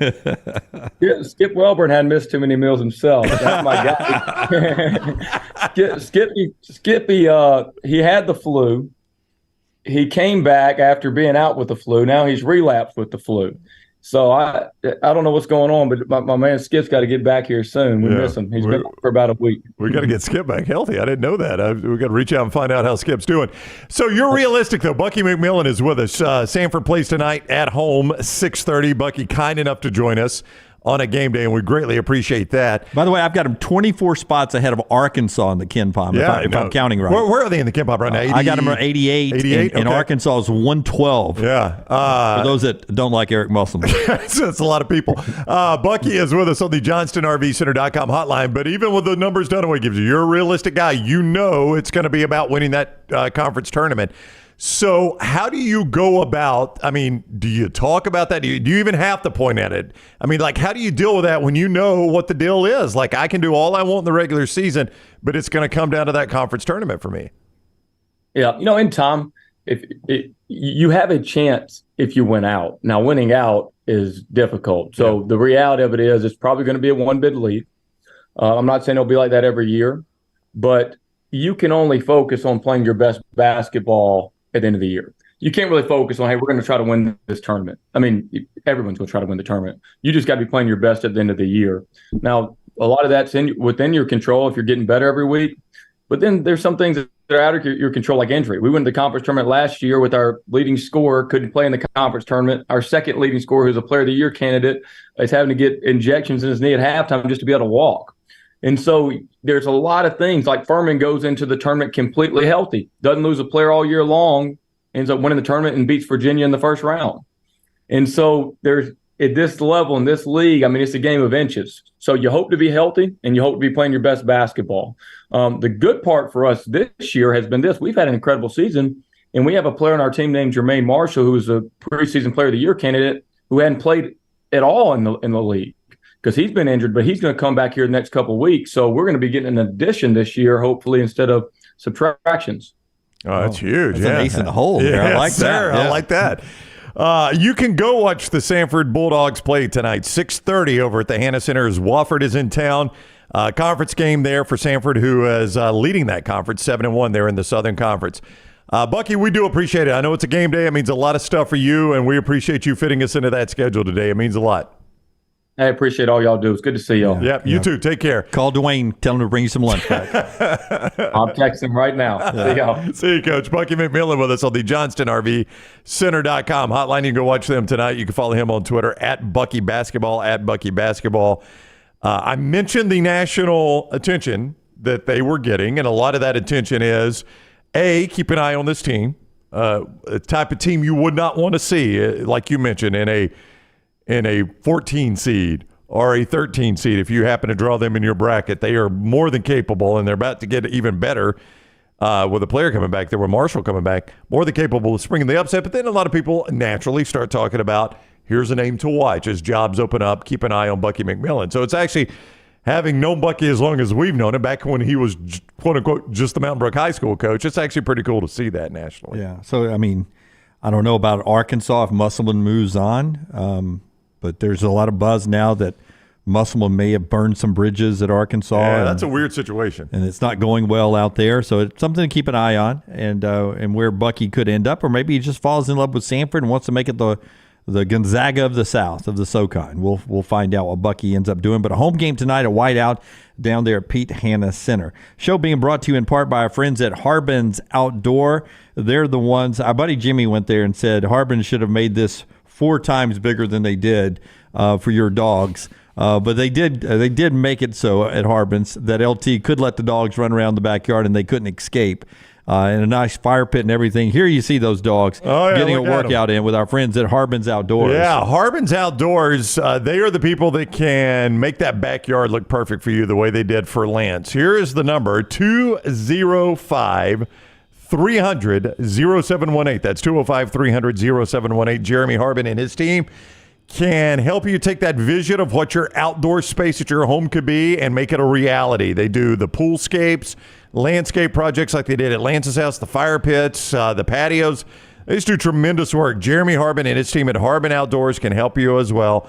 At Harbin_Outdoors on Facebook is where you can go see some of their work, at Harbin_Outdoors on Facebook, or just give Jeremy and his team a call, 205-300-0718, 205-300-0718 for Harbin's Outdoors. Bucky at Vandy, says Brody. Watch out for that. Interesting. You know, there were, I feel like there are probably some comparisons to winning at Sanford and winning at Vanderbilt. Would you say, and it's obviously different levels of basketball. I'm just saying some of the academic standards you got to meet at Sanford and at Vanderbilt.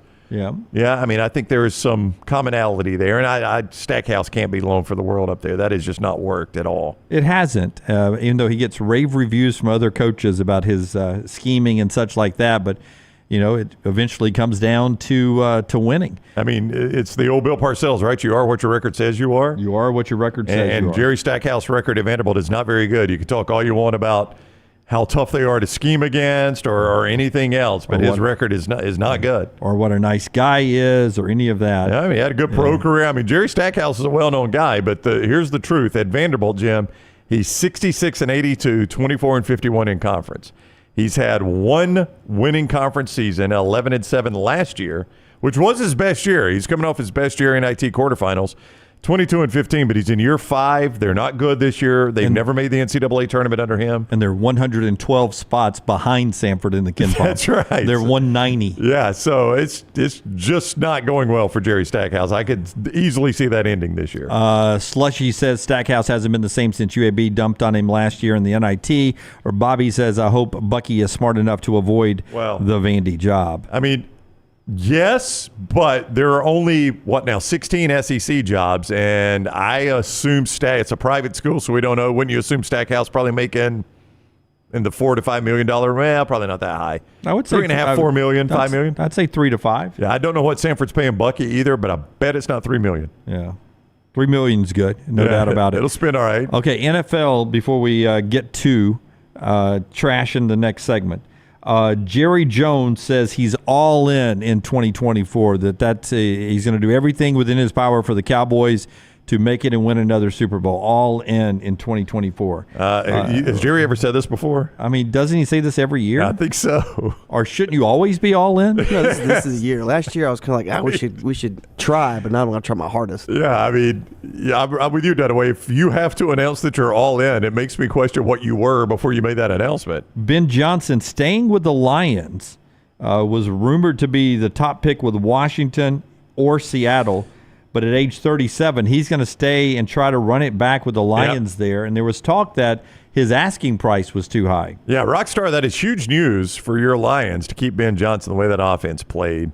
I think that was going to be the subtraction that might set you guys back a little bit, but you're going to keep him. So, I mean, the future continues to be bright, I think. Super Bowl next year. Told you. Yeah. Are you all in? Are you all in? Oh, God, yes. Dude, you know I am. That story broke at the end of yesterday's show, and it's a significant story, I think, because I don't think the Lions are going anywhere. And I said it, like the one thing that could really derail this is you lose a good offensive coordinator like Ben Johnson. That's crazy that his asking price is so high that basically Seattle and Washington said no thank you. Yep. To maybe the hottest offensive coordinator name in the game right now. Our Hemp Hill sound of the day comes from Caleb Downs, Cut 10 Rockstar. Caleb now at Ohio State. And he's talking to the 11 Warriors, the wonderful website and podcast that they have up there. Is Ohio State's Media Day. First availability with the new faces on the team there that came in the transfer portal. We gave you Seth McLaughlin earlier. This is Caleb Downs. He, of course, gets asked by the Ohio State media about was he surprised when Nick Saban announced his retirement. How surprised were you that Coach Saban retired? Obviously, I'm assuming if he had stayed, you would have stayed. It was a huge surprise walking into that meeting and him saying that. My heart dropped for sure. But at the end of the day, if that's what he felt was best for him, I love him for it, and that's what he needed to do. It's weird now seeing Seth, and even more with Caleb Downs in the Ohio State colors and their apparently their Cotton Bowl workout that he's got on, which Caleb did not play in. It's kind of weird that he's wearing a Cotton Bowl jacket. Yeah, but had to throw the jacket on for media days. Things have settled down in Tuscaloosa. Signing day is next Wednesday. If you get Ryan Williams to put his name on the line, that turned it a bit. We heard from Ryan as Mr. Football earlier. But Joel Klatt with a good point about Caleb DeBoer now. It's calmed down. Bringing in Ryan Williams, got a lot of talent that hung around. That recruiting class, you really only lost 2 players out of that great recruiting class, number 2 in the country. Got a lot of 5-star guys. They're young, but 5-star guys on this roster. You brought in a couple of guys in the portal.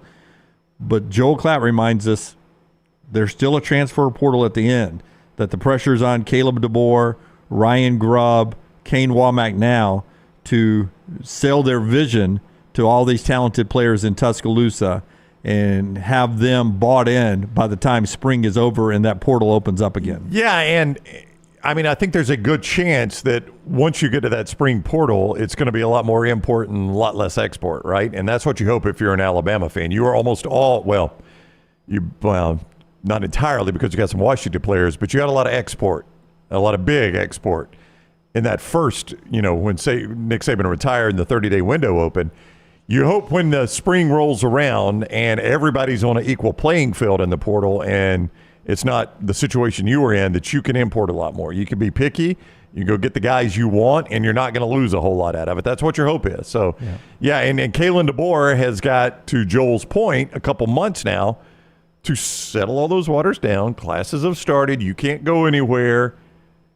Let's talk about what your future looks like with me as the head coach. And then you get 15 practices with them, and for them to see it all work on the field. That's right. And here's what I love about this situation for Alabama.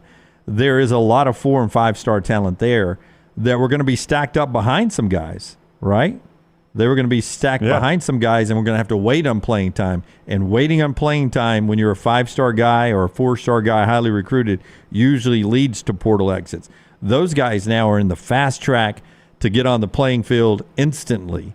And I think that's gonna sell well with those guys. And I'm excited about seeing Nick Saban's last big recruiting class, what they look like on the field, and maybe them hanging around as true freshmen or sophomores actually getting playing time. That could stack up. Maybe it doesn't peak this upcoming year, but if you play a lot of freshmen and sophomores, year 2, year 3, could be a pretty darn good football team. Well, if I've got a WR or a DB next to my name, the playing time is up to me, because there are a few blockades to getting on the field right now. You ought to be able to get on the field if you're in one of those two positions. If I'm in the DB's room or the wide receiver room, I ought to be able to find my way on the field if I work hard enough. That's what I'm going to sell if I'm one of those coaches, because I mean, like, guys, everybody in front of you is gone now. I mean, you got a chance to come out. We've pretty much, other than Malachi Moore, we've cleared out the DBs. There's a few that have stuck around. Hey, wide receivers, Isaiah Bond, he's gone. Nyblack's gone at tight end. If you like catching footballs, you can work your way on the field. Yeah, and that may play well in the portal later on too. All right, Hemp Hill Services bring you that sound from Caleb Downs from 11 Warriors there. You can check out our friends at Hemp Hill for all your plumbing, cooling, and heating needs. Sometimes things just don't run right. They don't flow right. They don't drain right. They don't flush right. When that disaster strikes, remember the name Hemp Hill, the name Birmingham's trusted since 1954. Hemp Hill Services. Call them up right now, 205-229-2090. 229-2090, or just remember the name Hemp Hill. We come back. Emily Grace has our trash for us in the next segment. Follow Rockstar on Twitter @RockstarBHM. This hour of The Next Round is presented by the Birmingham Racecourse Casino, now featuring 7 days of giveaways with your chance to win a share of up to $125,000. The more you visit the Birmingham Racecourse Casino, the more chances you have to win.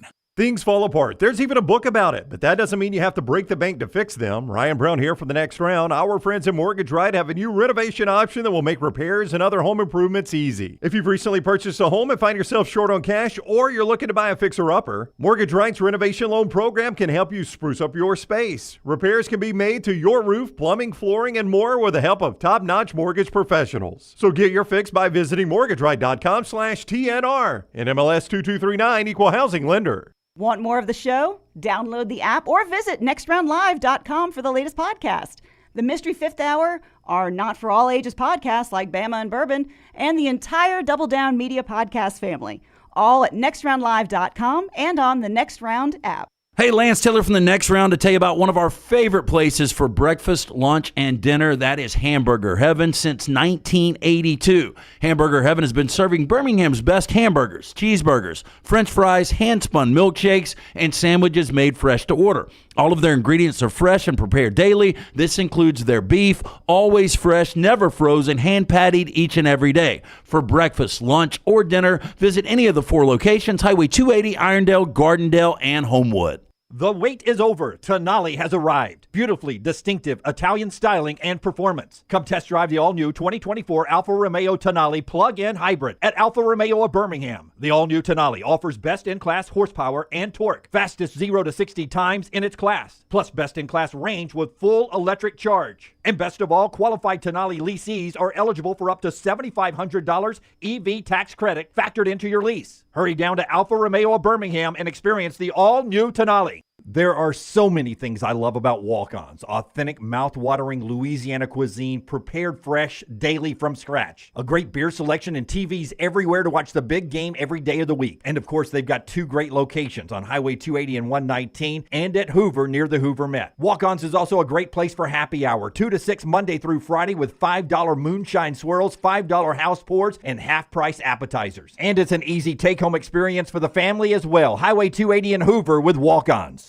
You want to look great while supporting your favorite show? You know the place to go is the official Next Round store at nextround.store. Yes, there are .store domains, and we have one. From shirts to hoodies to hats and all kinds of fun stuff, you can rep the Next Round anywhere you go. At the beach, Next Round hats to block out that sun. Up north in the winter, get you a comfy Next Round hoodie. Just need something to put your $20 beer in at a game? Get you a Next Round koozie and throw that thing in your pocket. You never know what stuff Jim's going to make me put in there next. Check it out. It's the Next Round store at nextround.store.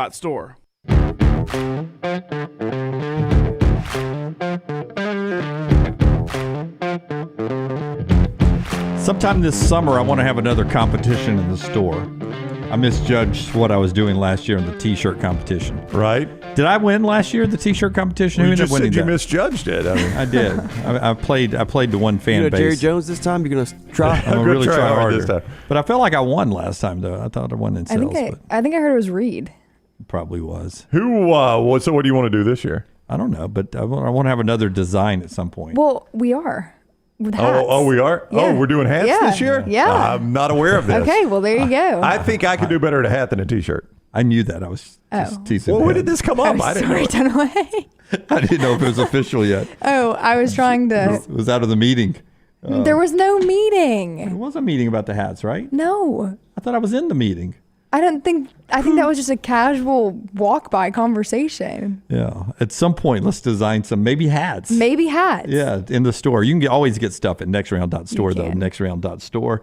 This hour brought to you by our friends at Champy's World Famous Fried Chicken, Highway 119 in Alabaster, where you still haven't gone yet, have you? No. Yes. I have to go. You've got to go meet Sterling down there. I do need to meet Sterling. Next time Mikey's here, just y'all make a date night right there. Okay, go to Champy's. It is unbelievable. Good bar, great customer service, Mississippi Delta recipe tamales, deep southern fried chicken, and a lot more as well. Basketball tonight, Alabama at Georgia, 5:30. 8 o'clock again tonight for Auburn. Vandy and Auburn, 8 o'clock on the Auburn Network. It's the 7th time Auburn's played an 8 o'clock game. Yeah, this is I guess there's good and bad with the SEC network. The good is it's a ton of money for the schools. The bad is they're going to have that East Coast game that's going to start at 7 East, 6 Central, and the Central Time Zone game, which now has to start at 8, so that we can start the other one at 7. So, I don't know what you do about. What do you do about that? Because I agree with you, and you heard Steven yesterday. It's like it sucks, but what are you going to do? It has an impact to Auburn, built-in crowd there. A lot of it's students there on campus, so a weeknight 8 o'clock game. Auburn's got that crowd revved up and going. This will be their 50th straight sellout tonight. Yeah. Wow. But I don't say that. Well, I'm not going to say it. I'm just saying Auburn's built a little bit better, maybe to hold. It is to handle an 8 o'clock weeknight tip. It's just not great for the fans. I will say this though, I don't know about you. I didn't know what to expect in the Alabama LSU crowd. That was sold out. It was sold out, packed to the rim. rim. It was 7 o'clock Saturday night. Coming off the Auburn game, I thought it would be a little bit of a letdown crowd. I don't imagine it was the same level as the Auburn crowd. But that was a good crowd. Yep. So SEC leading Alabama at Georgia, Vandy at Auburn, 13 straight at Neville for Auburn. That's happening tonight. A little basketball look ahead brought to you by our friends at Michelson Laser Vision. 969-8100 for Michelson Laser Vision. You'll get Amy there. Tell her I want Lance Taylor's fighter pilot vision. LT was dang near legally blind and got LASIK surgery at Michelson Laser Vision and now basically has fighter pilot vision. So call Amy. Say, I want Lance Taylor's fighter pilot vision. 969-8100. Get that evaluation from Dr. Mark Michelson and his daughter, Dr. Jennifer Michelson. They are pioneers in this field. People come from all over to get LASIK surgery at Michelson Laser Vision, corrective LASIK surgery. You can do it yourself. Get that consultation, free consultation, see if it is right for you. 969-8100, MichelsonLaserVision.com. People always ask, other than, a lot of people put Coleman Coliseum as their least favorite place to watch a game. I don't mind it. Georgia is it's 1964 is when it was built. Stegman. Yeah. But Alabama struggles at times over there. Nate Oates gets asked about last time his team went to play at Georgia. The last time you went and played at Georgia, the 1-17, their one win in SEC play. Have you used that game to kind of motivate or warn the team this year, or have you just been focused on this year's matchup? I think I addressed it once, just like what can happen if you're not ready to play. Because we've played some teams that our guys maybe, if they're paying attention to social media and standings and stuff, wouldn't necessarily have the respect they need to have for. And I used it at that point. I haven't used it here for this Georgia game because this year's Georgia team is nothing like – they're not going to be 1-17. But we have played teams that, don't have a win, that aren't as good in the league, and you got to take them seriously or you could end up getting popped like we did 2 years ago. Georgia 4-3 in the league. Challenging game tonight for Alabama. All right, time now for Trash. EG has that ready to go. Rockstar has the big button. It's always brought to you by our friends at Mortgage Right. The moon is bigger than Earth. Surely it has to be, because when you're looking at the moon from Earth, it's huge, but like, it's so far away from us. LT's Trash is presented by Mortgage Right. Mortgages done the right way. And when it comes time to purchase or refinance your home, you start with Mortgage Right. Veteran-owned, veteran-operated, and they've got great deals for the VA loans as well. MortgageRight.com/TNR. MortgageRight.com/TNR. NMLS 2239, Equal Housing Lender. EG. I'm excited for this first one. All right. Because we have a very busy calendar, according to this. Offbeat holidays in February. It's one of my favorite things. Rockstar puts in trash each month. I love these. What are you laughing at? You only say that 12 times a year. You do. You guys. If you say something more than once on this show, Dunaway's going to let you know. No, I'm just saying. We make that part of an open for this segment. Okay. Maybe. I'll never say it again, Jim. All right. No, I want you to say it. No, you don't. Yeah, dude. It's like Denny chimes ringing at the top of the hour. Oh, so tender. Rockstar. The last time I'm ever going to say it to you, but I want you to know I like this part of Thank trash. you, man. I like I that appreciate you do it it. every month. What do you got on the menu there, EG? All right. So Friday, we need to prepare for National Tater Tot Day. Not a huge fan. I hated them as a kid. I love them now. I got a friend, I can't remember what restaurant we're going to, and he was like, the thing I like about this, they got tater tots. I'm like, I just don't really. That was on Sunday. I was with you. Yeah. We were at that place, yeah. Yeah. I had some Sunday, in fact. I was a little hungover. I got it was tater tot day for a I was a little hungover from Saturday night, so I went by a fast food place that's not a sponsor that has been built at the edge of LT's neighborhood. Oh, yeah. And I got a chili cheese hot dog, a corn dog, and tater tots. Well, you're preparing for February 22nd, National Chili Day, also National Margarita Day. Hey, so that is a very high school lunchroom meal you had there. Yeah. Chili dog, corn dog, and tater tots. I had a Diet Coke. I'm trying to watch my weight. I had professionally what is called the shakes. I was going over for football, so I needed to calm that down. Yeah, I'm not a big tater. If I never eat another tater tot in my life, I'm okay. If they have to be really good for me to enjoy them. These were cold and not great. Ooh, cool. I like them crispy. I like them crispy. Yeah. Almost a little overdone. A little crunch. I need a little crunch if I'm going to eat them. And they got to be a little warm. Yeah. I just go to McDonald's and go, hey, could you give me a big tater tot, but just kind of smash it? Like the hash brown cake? Yeah, that's it. That is what that is, yeah. All right, Monday, National Shower with a Friend Day. Whoa. With a friend. Yeah. We're friends. Was that plural? Friend. Oh, so friend. Choose However you wisely. approach it. Overrated, by the way. They make that look really good in movies with that special Shower with significant friends other. or with the love? Yes. Like, you and the wife or you and the girlfriend back in the not day. like it seemed like it was on TV. Yeah, just not as good. Not as good in real life. Yeah. I'm all about just getting clean in the shower. I got to be honest with you. Yeah. Friday, February 9th, that's my brother's birthday. National Pizza Day. I feel like it's pretty common. Love pizza. Almost went to a place that brags about their square pizzas yesterday, and I was like, I'm not going to go eat inferior pizza just because it's square. One of the most overrated places you'll ever get. You dodged a bullet right there. Well, I said if I'm going to eat pizza, I'm just going to go down to slice. I know how good that's going to be. Yeah, No I had surprises. hopes so high for that place and was so disappointed. Yeah. February 7th, National Women in Sports Day. There you go, EG. Thank you. You and Little T and Yep. Kelsey. And then this is my personal fave. Tuesday, February 13th, National Cheddar Day. I love cheese.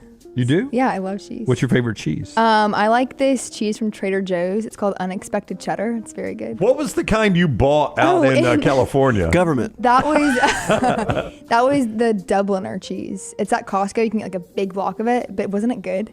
Yeah. What restaurant did we go to? I mean, no. What? That was the place where I got this $75 surf and turf. And you No. This is the grocery store that was near our house. What was the name of the grocery store? I forget I can't now. even remember. Oh, it's the- Lance would know. Yeah. Ralph's. Ralph's. Yeah. So we went to Ralph's, and you bought a big old block of this Yeah, stuff. I did. That's right. Yeah, it got left out though.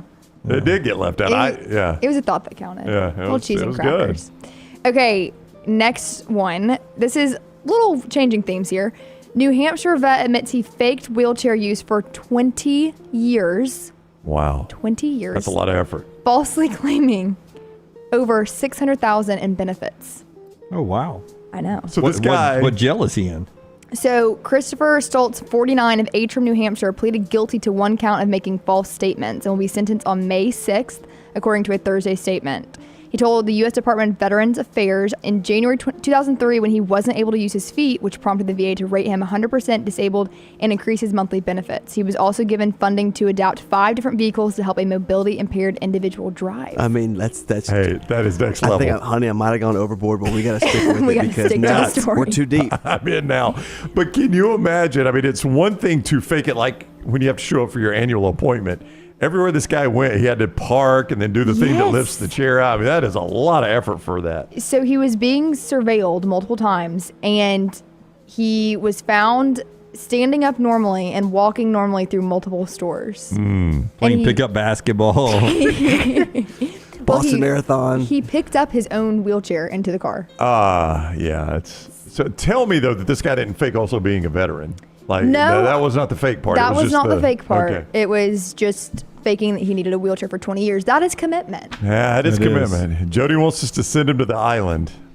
I mean, he's a veteran. He is a veteran. Yeah. That's going to counterbalance a little bit of it. Anyways. I do appreciate his service, but man, I do not appreciate him. Daniel is right. There are some veterans who are disabled and can't get approved for the extra benefits that actually do need them. Yeah, so now I'm back on the island side there, Jim. Yeah. God, I don't know. That's a tough one right there. It is. Lots to ponder. Yeah. Well, we can ponder on this next story, and I had to read this twice. Adults invited to relive their childhood at new Las Vegas Strip attraction playground. So it's not a strip club? No, it is on the Las Vegas Strip. Okay, it's an attraction on the Las Vegas Strip. We were just there, Brownie. This is in the Luxor, I believe. I did not see this. I don't think I went in the Luxor. By the way, the Luxor is the media hotel coming up. I did see that. That's the one that they made to look like a Dorito chip. You remember that when we were leaving? That's right. Yeah, the big advertisement deal. This opens on National Tater Tot Day this Friday.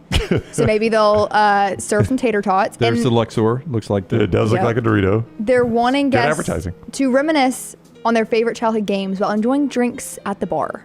Tickets start at $37 and will be open Sunday through Thursday from 12 p.m. to 12 a.m. and Friday and Saturday 12 p.m. to 2 a.m. So what do I play at the bar? That's what I'm saying. Like I don't.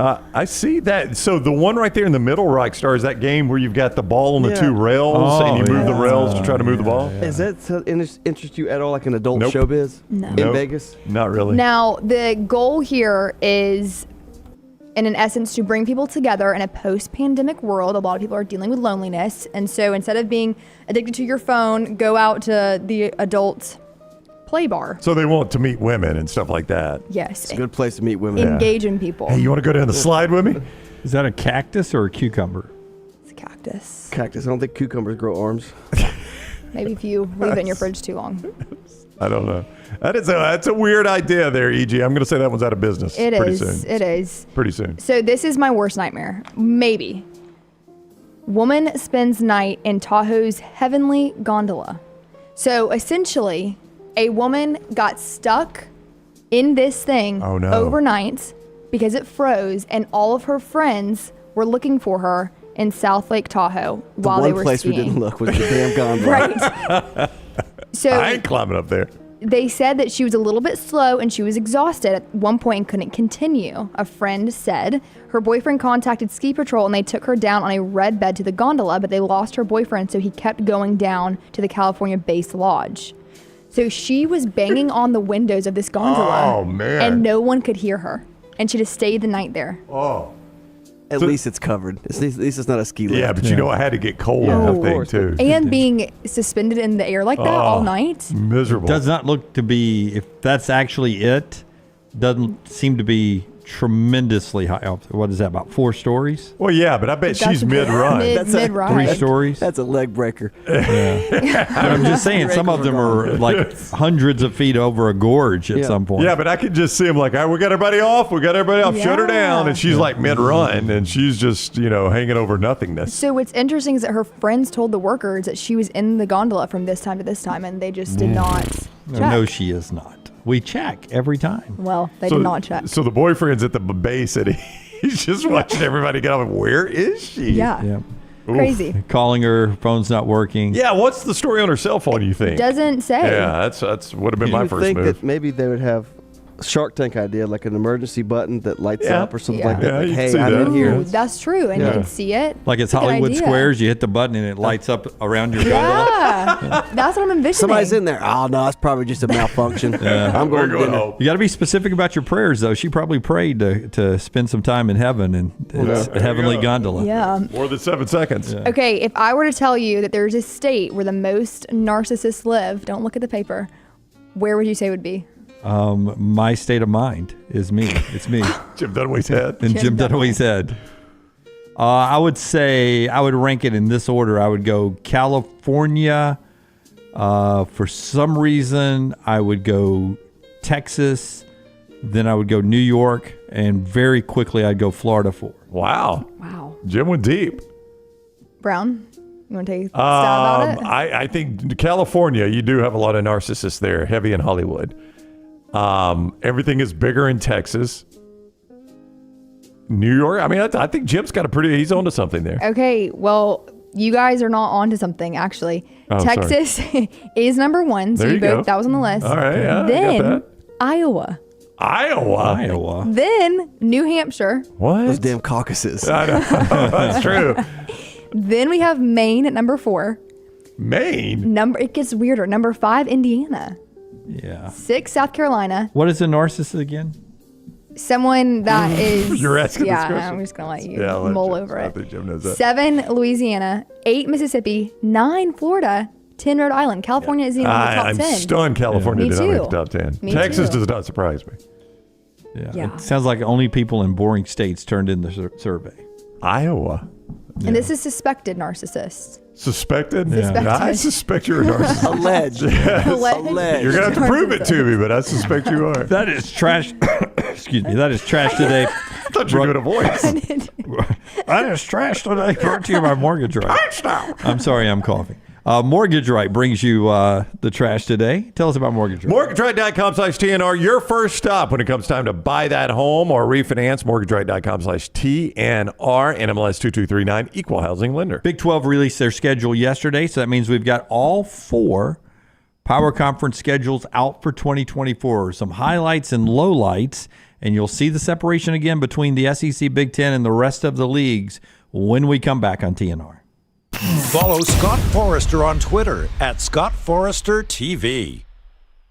Stop by the New York Butcher Shop and pick up the finest in certified Angus prime beef steaks and burgers, premium pork chops, ribs, and all-natural chicken cut to order just for you. Their chef-prepared entrees and side dishes are the perfect dinner-to-go choice for your family and are ready to heat at home. With a great selection of fine wines and desserts, the New York Butcher Shop is your one-stop dinner shop. 2 locations to serve you, Cahaba Heights and on Highway 119 in Greystone. The New York Butcher Shop. Rare quality, well-done service. The Double Down Media podcast family is live and full of content for all ages. The Mystery Fifth Hour gives the next round host a chance to talk about everything but sports. Pour a glass of Bama and bourbon, our weekly college football conversation, while sipping on some of the most interesting pours in the bourbon world. And in our Not For All Ages podcast, The Last Call, LT takes off the gloves for in-depth conversations with stars like Taylor Hicks, presented by Redmont Vodka. Find these podcasts and more by searching The Next Round on Apple, Spotify, and on our website, nextroundlive.com. The Next Round is so much more than the show you get from 9 to 1 each day. So make sure to head to our official YouTube channel at Next Round Live and subscribe to get all of our latest content. We, of course, have plenty of specialty content and shorts based all around the sports in the heart of the SEC. But we also talk pro sports, gambling, lifestyle and entertainment, and so much more. It's the Next Round YouTube channel where you never know what you're going to find next. Subscribe now to see the latest content and get notifications when we go live. That's at Next Round Live on YouTube. Hey, there's nothing worse than waking up to a plumbing problem. Don't get caught in a flooded house. Call the guys at Hemp Hill Services. Adam, Chad, and the team at Hemp Hill are the only ones I trust to fix it and fix it right the first time. Hemp Hill Services does it right and always at a fair price. For all of your plumbing, cooling, and heating needs, trust the name that Birmingham has trusted since 1954. That is Hemp Hill Services. Call now, 205-229-2090. That's 205-229-2090. Bandwagon wants to remind you that baseball and softball season is right around the corner, and their shelves are stocked with everything your kid needs. From grip tape to gloves to custom uniforms, Bandwagon has all the gear, big and small, for those ballpark days. Until February 3rd, you spend $100 on baseball or softball equipment, and Bandwagon will give you $20 off. Just tell them the Next Round sent you. Visit locations in Cahaba Heights, Homewood, and Trustful, or go online to bandwagonsports.com. Next Round listeners, it's time to jump on the bandwagon. Hey, Ryan Brown here from the Next Round. Do you want to help pay for my kids' college and look great while you're doing it? You need to go to the Next Round store. Everything from hats to short sleeve and long sleeve t-shirts, sweatshirts, hoodies, zip-up hoodies, and much more. And we're adding new things all the time. Why would you not want to see my kids get a great college education and look great out in the public while you're doing it? Get the gear we wear all the time on the show, and there's only one place to get it. nextround.store. That's nextround.store.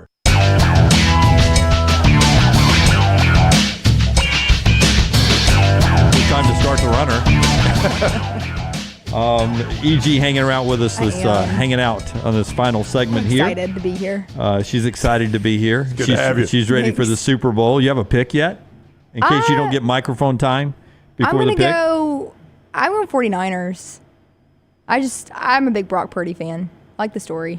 I do like the Brock Purdy story. Yeah. And I like the people still doubt him. He's hard not to pull. He's hard not to pull for. Best quarterback is the Chiefs. Well, no doubt. I think the rest of the roster, the best team is the 49ers. Yeah, I mean, I think if you went spot to spot and you start talking about like Christian McCaffrey, Deebo Samuel, Brandon Ayuk. Even on defense. Kelsey and Kittle are pretty tight. But on defense, I mean, Chris Jones is amazing, but then you got Chase Young on the other side. Dre Greenlaw is an incredible linebacker. You got Bosa, Warner. Yeah. I mean, I think if you went spot to spot, San Francisco is going to win the roster battle there. Lunsford 49ers by 1 million. I love it. Well, he's a huge 49ers It's a big game. Yeah, I do think it's a blowout. And man, the chance to win a Super Bowl. I mean, you and Taylor Swift, a lot alike, Lunsford. Both first-year people with your team to go to the Super Bowl. Wait, I'm kind of like Taylor Swift. Can I have her billions too? Okay, I'll take that. I'm just saying, you're first-year 49ers fan, and you're in the Super Bowl. Hey, it's as many Super Bowls as the Titans went to, and my fandom there. And Taylor Swift, first-time NFL fan, and she's in the Super Bowl. That's right, yeah. Worked out really good. We're doing it right. Yeah, worked out really good. Of course, with the Dolphins. Forrester calling him a fake fan. Okay. He's right beside you. Take it up with him. Well, I mean, I already beat him in Madden once with the Titans. I'll do it with the 49ers. Yeah, don't bring up that fumble. First player to take two teams to that Super Bowl. fumble. That's one that's maddest I've ever seen Scott up here. Yeah. I'm waiting on the rematch. Was that when a remote controller got thrown? No, that was Brown that threw that. That was Brown trying to break It was a stuff Mountain in the Dew lobby. bottle. Never threw. Thank you, Rockstar. I never threw the controller. I slammed a Mountain Dew bottle against the wall. I thought you did both of those. I never did. I never threw a controller. That was a blur to me. That's the only game I won, by the way. I hope you did throw a controller because those are mine. I didn't throw When it was on that? Rockford. That was last spring. Did we do that It was last spring? last January and February. Last January and February. Wow. I couldn't. Is the league even coming back? Y'all the ones that got to play. I can't play myself. My problem was I was about to score to win the game, and clock was running down, and nobody would tell me how to call a timeout. So I had to run a play. That's why we work in the summertime. Nobody. What am I? I don't know how to call a timeout. Tell me how to do it. And I was like, how do I call a timeout? How do I call it? Nobody would say anything. I'm like, I need to call a timeout. The clock is running down.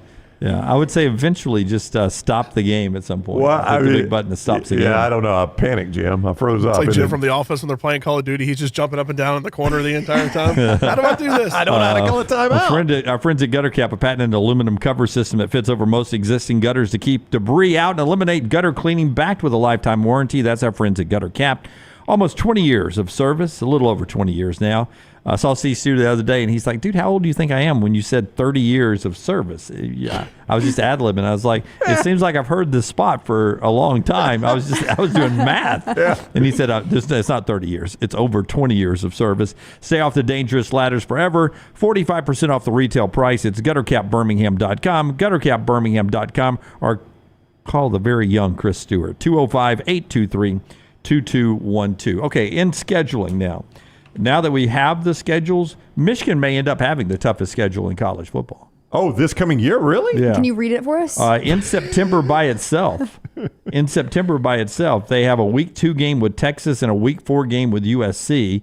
They also have a road trip where they go to Washington, I believe, in the rematch. They play Ohio State at the end.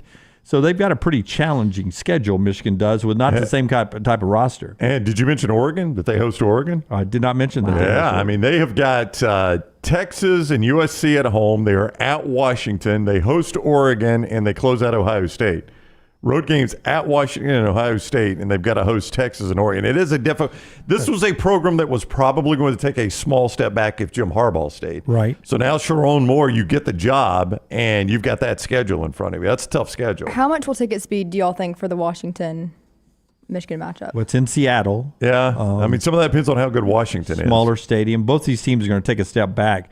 But in that contest, they'll play 3 teams, just Texas, Ohio State, and Oregon. That'll start the year off in the top 5. There's no doubt about that. Yeah, no, that is a very difficult schedule. I'll say that. And USC won't be a top 5 team, but you got to think they're a little bit better. Of the Power 4 conferences, taking a while to get used to saying that, by the way, Power 4 conferences, Missouri may have the easiest SEC schedule that you could possibly draw up. They do play Alabama and Tuscaloosa, but they avoid possibly the 5 other toughest teams in the league. They don't play Georgia, they don't play Texas, they don't play Tennessee, they don't play Ole Miss, and they don't play LSU. And they do host Auburn, they do host Oklahoma. So you get to host some of those teams. Scott is showing you the Missouri schedule because we have looked at this before and people are like, guys, I don't know that Missouri's going to be amazing, but take a look at that schedule. That is a college football playoff schedule, and people are right about that. With what they've got coming back, that is a terrible out-of-conference, Murray State, Buffalo, and Boston College and UMass. That is a college football playoff schedule. Our buddy Jody's the new coach at Murray State. Jody Wright, yeah. Jody Wright. His first game will be on the road in Missouri. That's a tough place to start. You got to start somewhere, though. The Racers and the Tigers there. Oklahoma and Ole Miss, they meet only for the second time. I think their other meeting was in the Sugar Bowl. I may be wrong about that, but Oklahoma and Ole Miss play each other the second time. We get Texas A&M back with the schedule. Michigan at Washington, I mentioned that. Ohio State at Oregon. We get Ohio State at Oregon. That's a top 5, top 3 matchup. It's not, and I said this yesterday, Jim, I'm not stunned if they play 3 times. I mean, they're going to have the regular season. I think they're probably the 2 best Big Ten teams. So if they meet for the Big Ten championship, it's not a surprise. And then now with a 12-team playoff, both those teams getting in, one of them will probably have a first-round bye. If Oregon and Ohio State play 3 times, we're not accustomed to that in college football. It won't blow me away next year. What is y'all's prediction on Ryan Day's longevity if this season does not go as planned? I think hot seat's a possibility. Yeah, if he misses the playoffs, a 12-team playoff at Ohio State with the roster they got, I think they'd move on. If he loses to Michigan, I think that there's questions. Would that be a 4th straight loss to Michigan? Straight.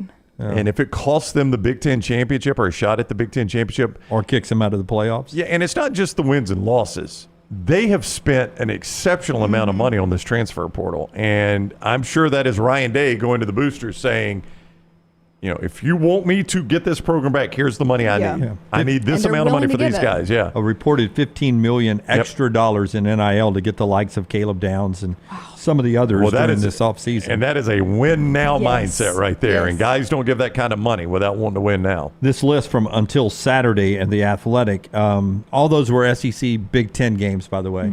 If you look at the other schedules, we talked about the Big 12 yesterday and the ACC, their best games, Clemson at Florida State and Utah at BYU. The other 2 conferences just do not have the major games that you're going to get in the SEC and the Big Ten, which is why they've paid literally billions of dollars to get the broadcast rights for Fox and the Big Ten and the SEC for ESPN, ABC.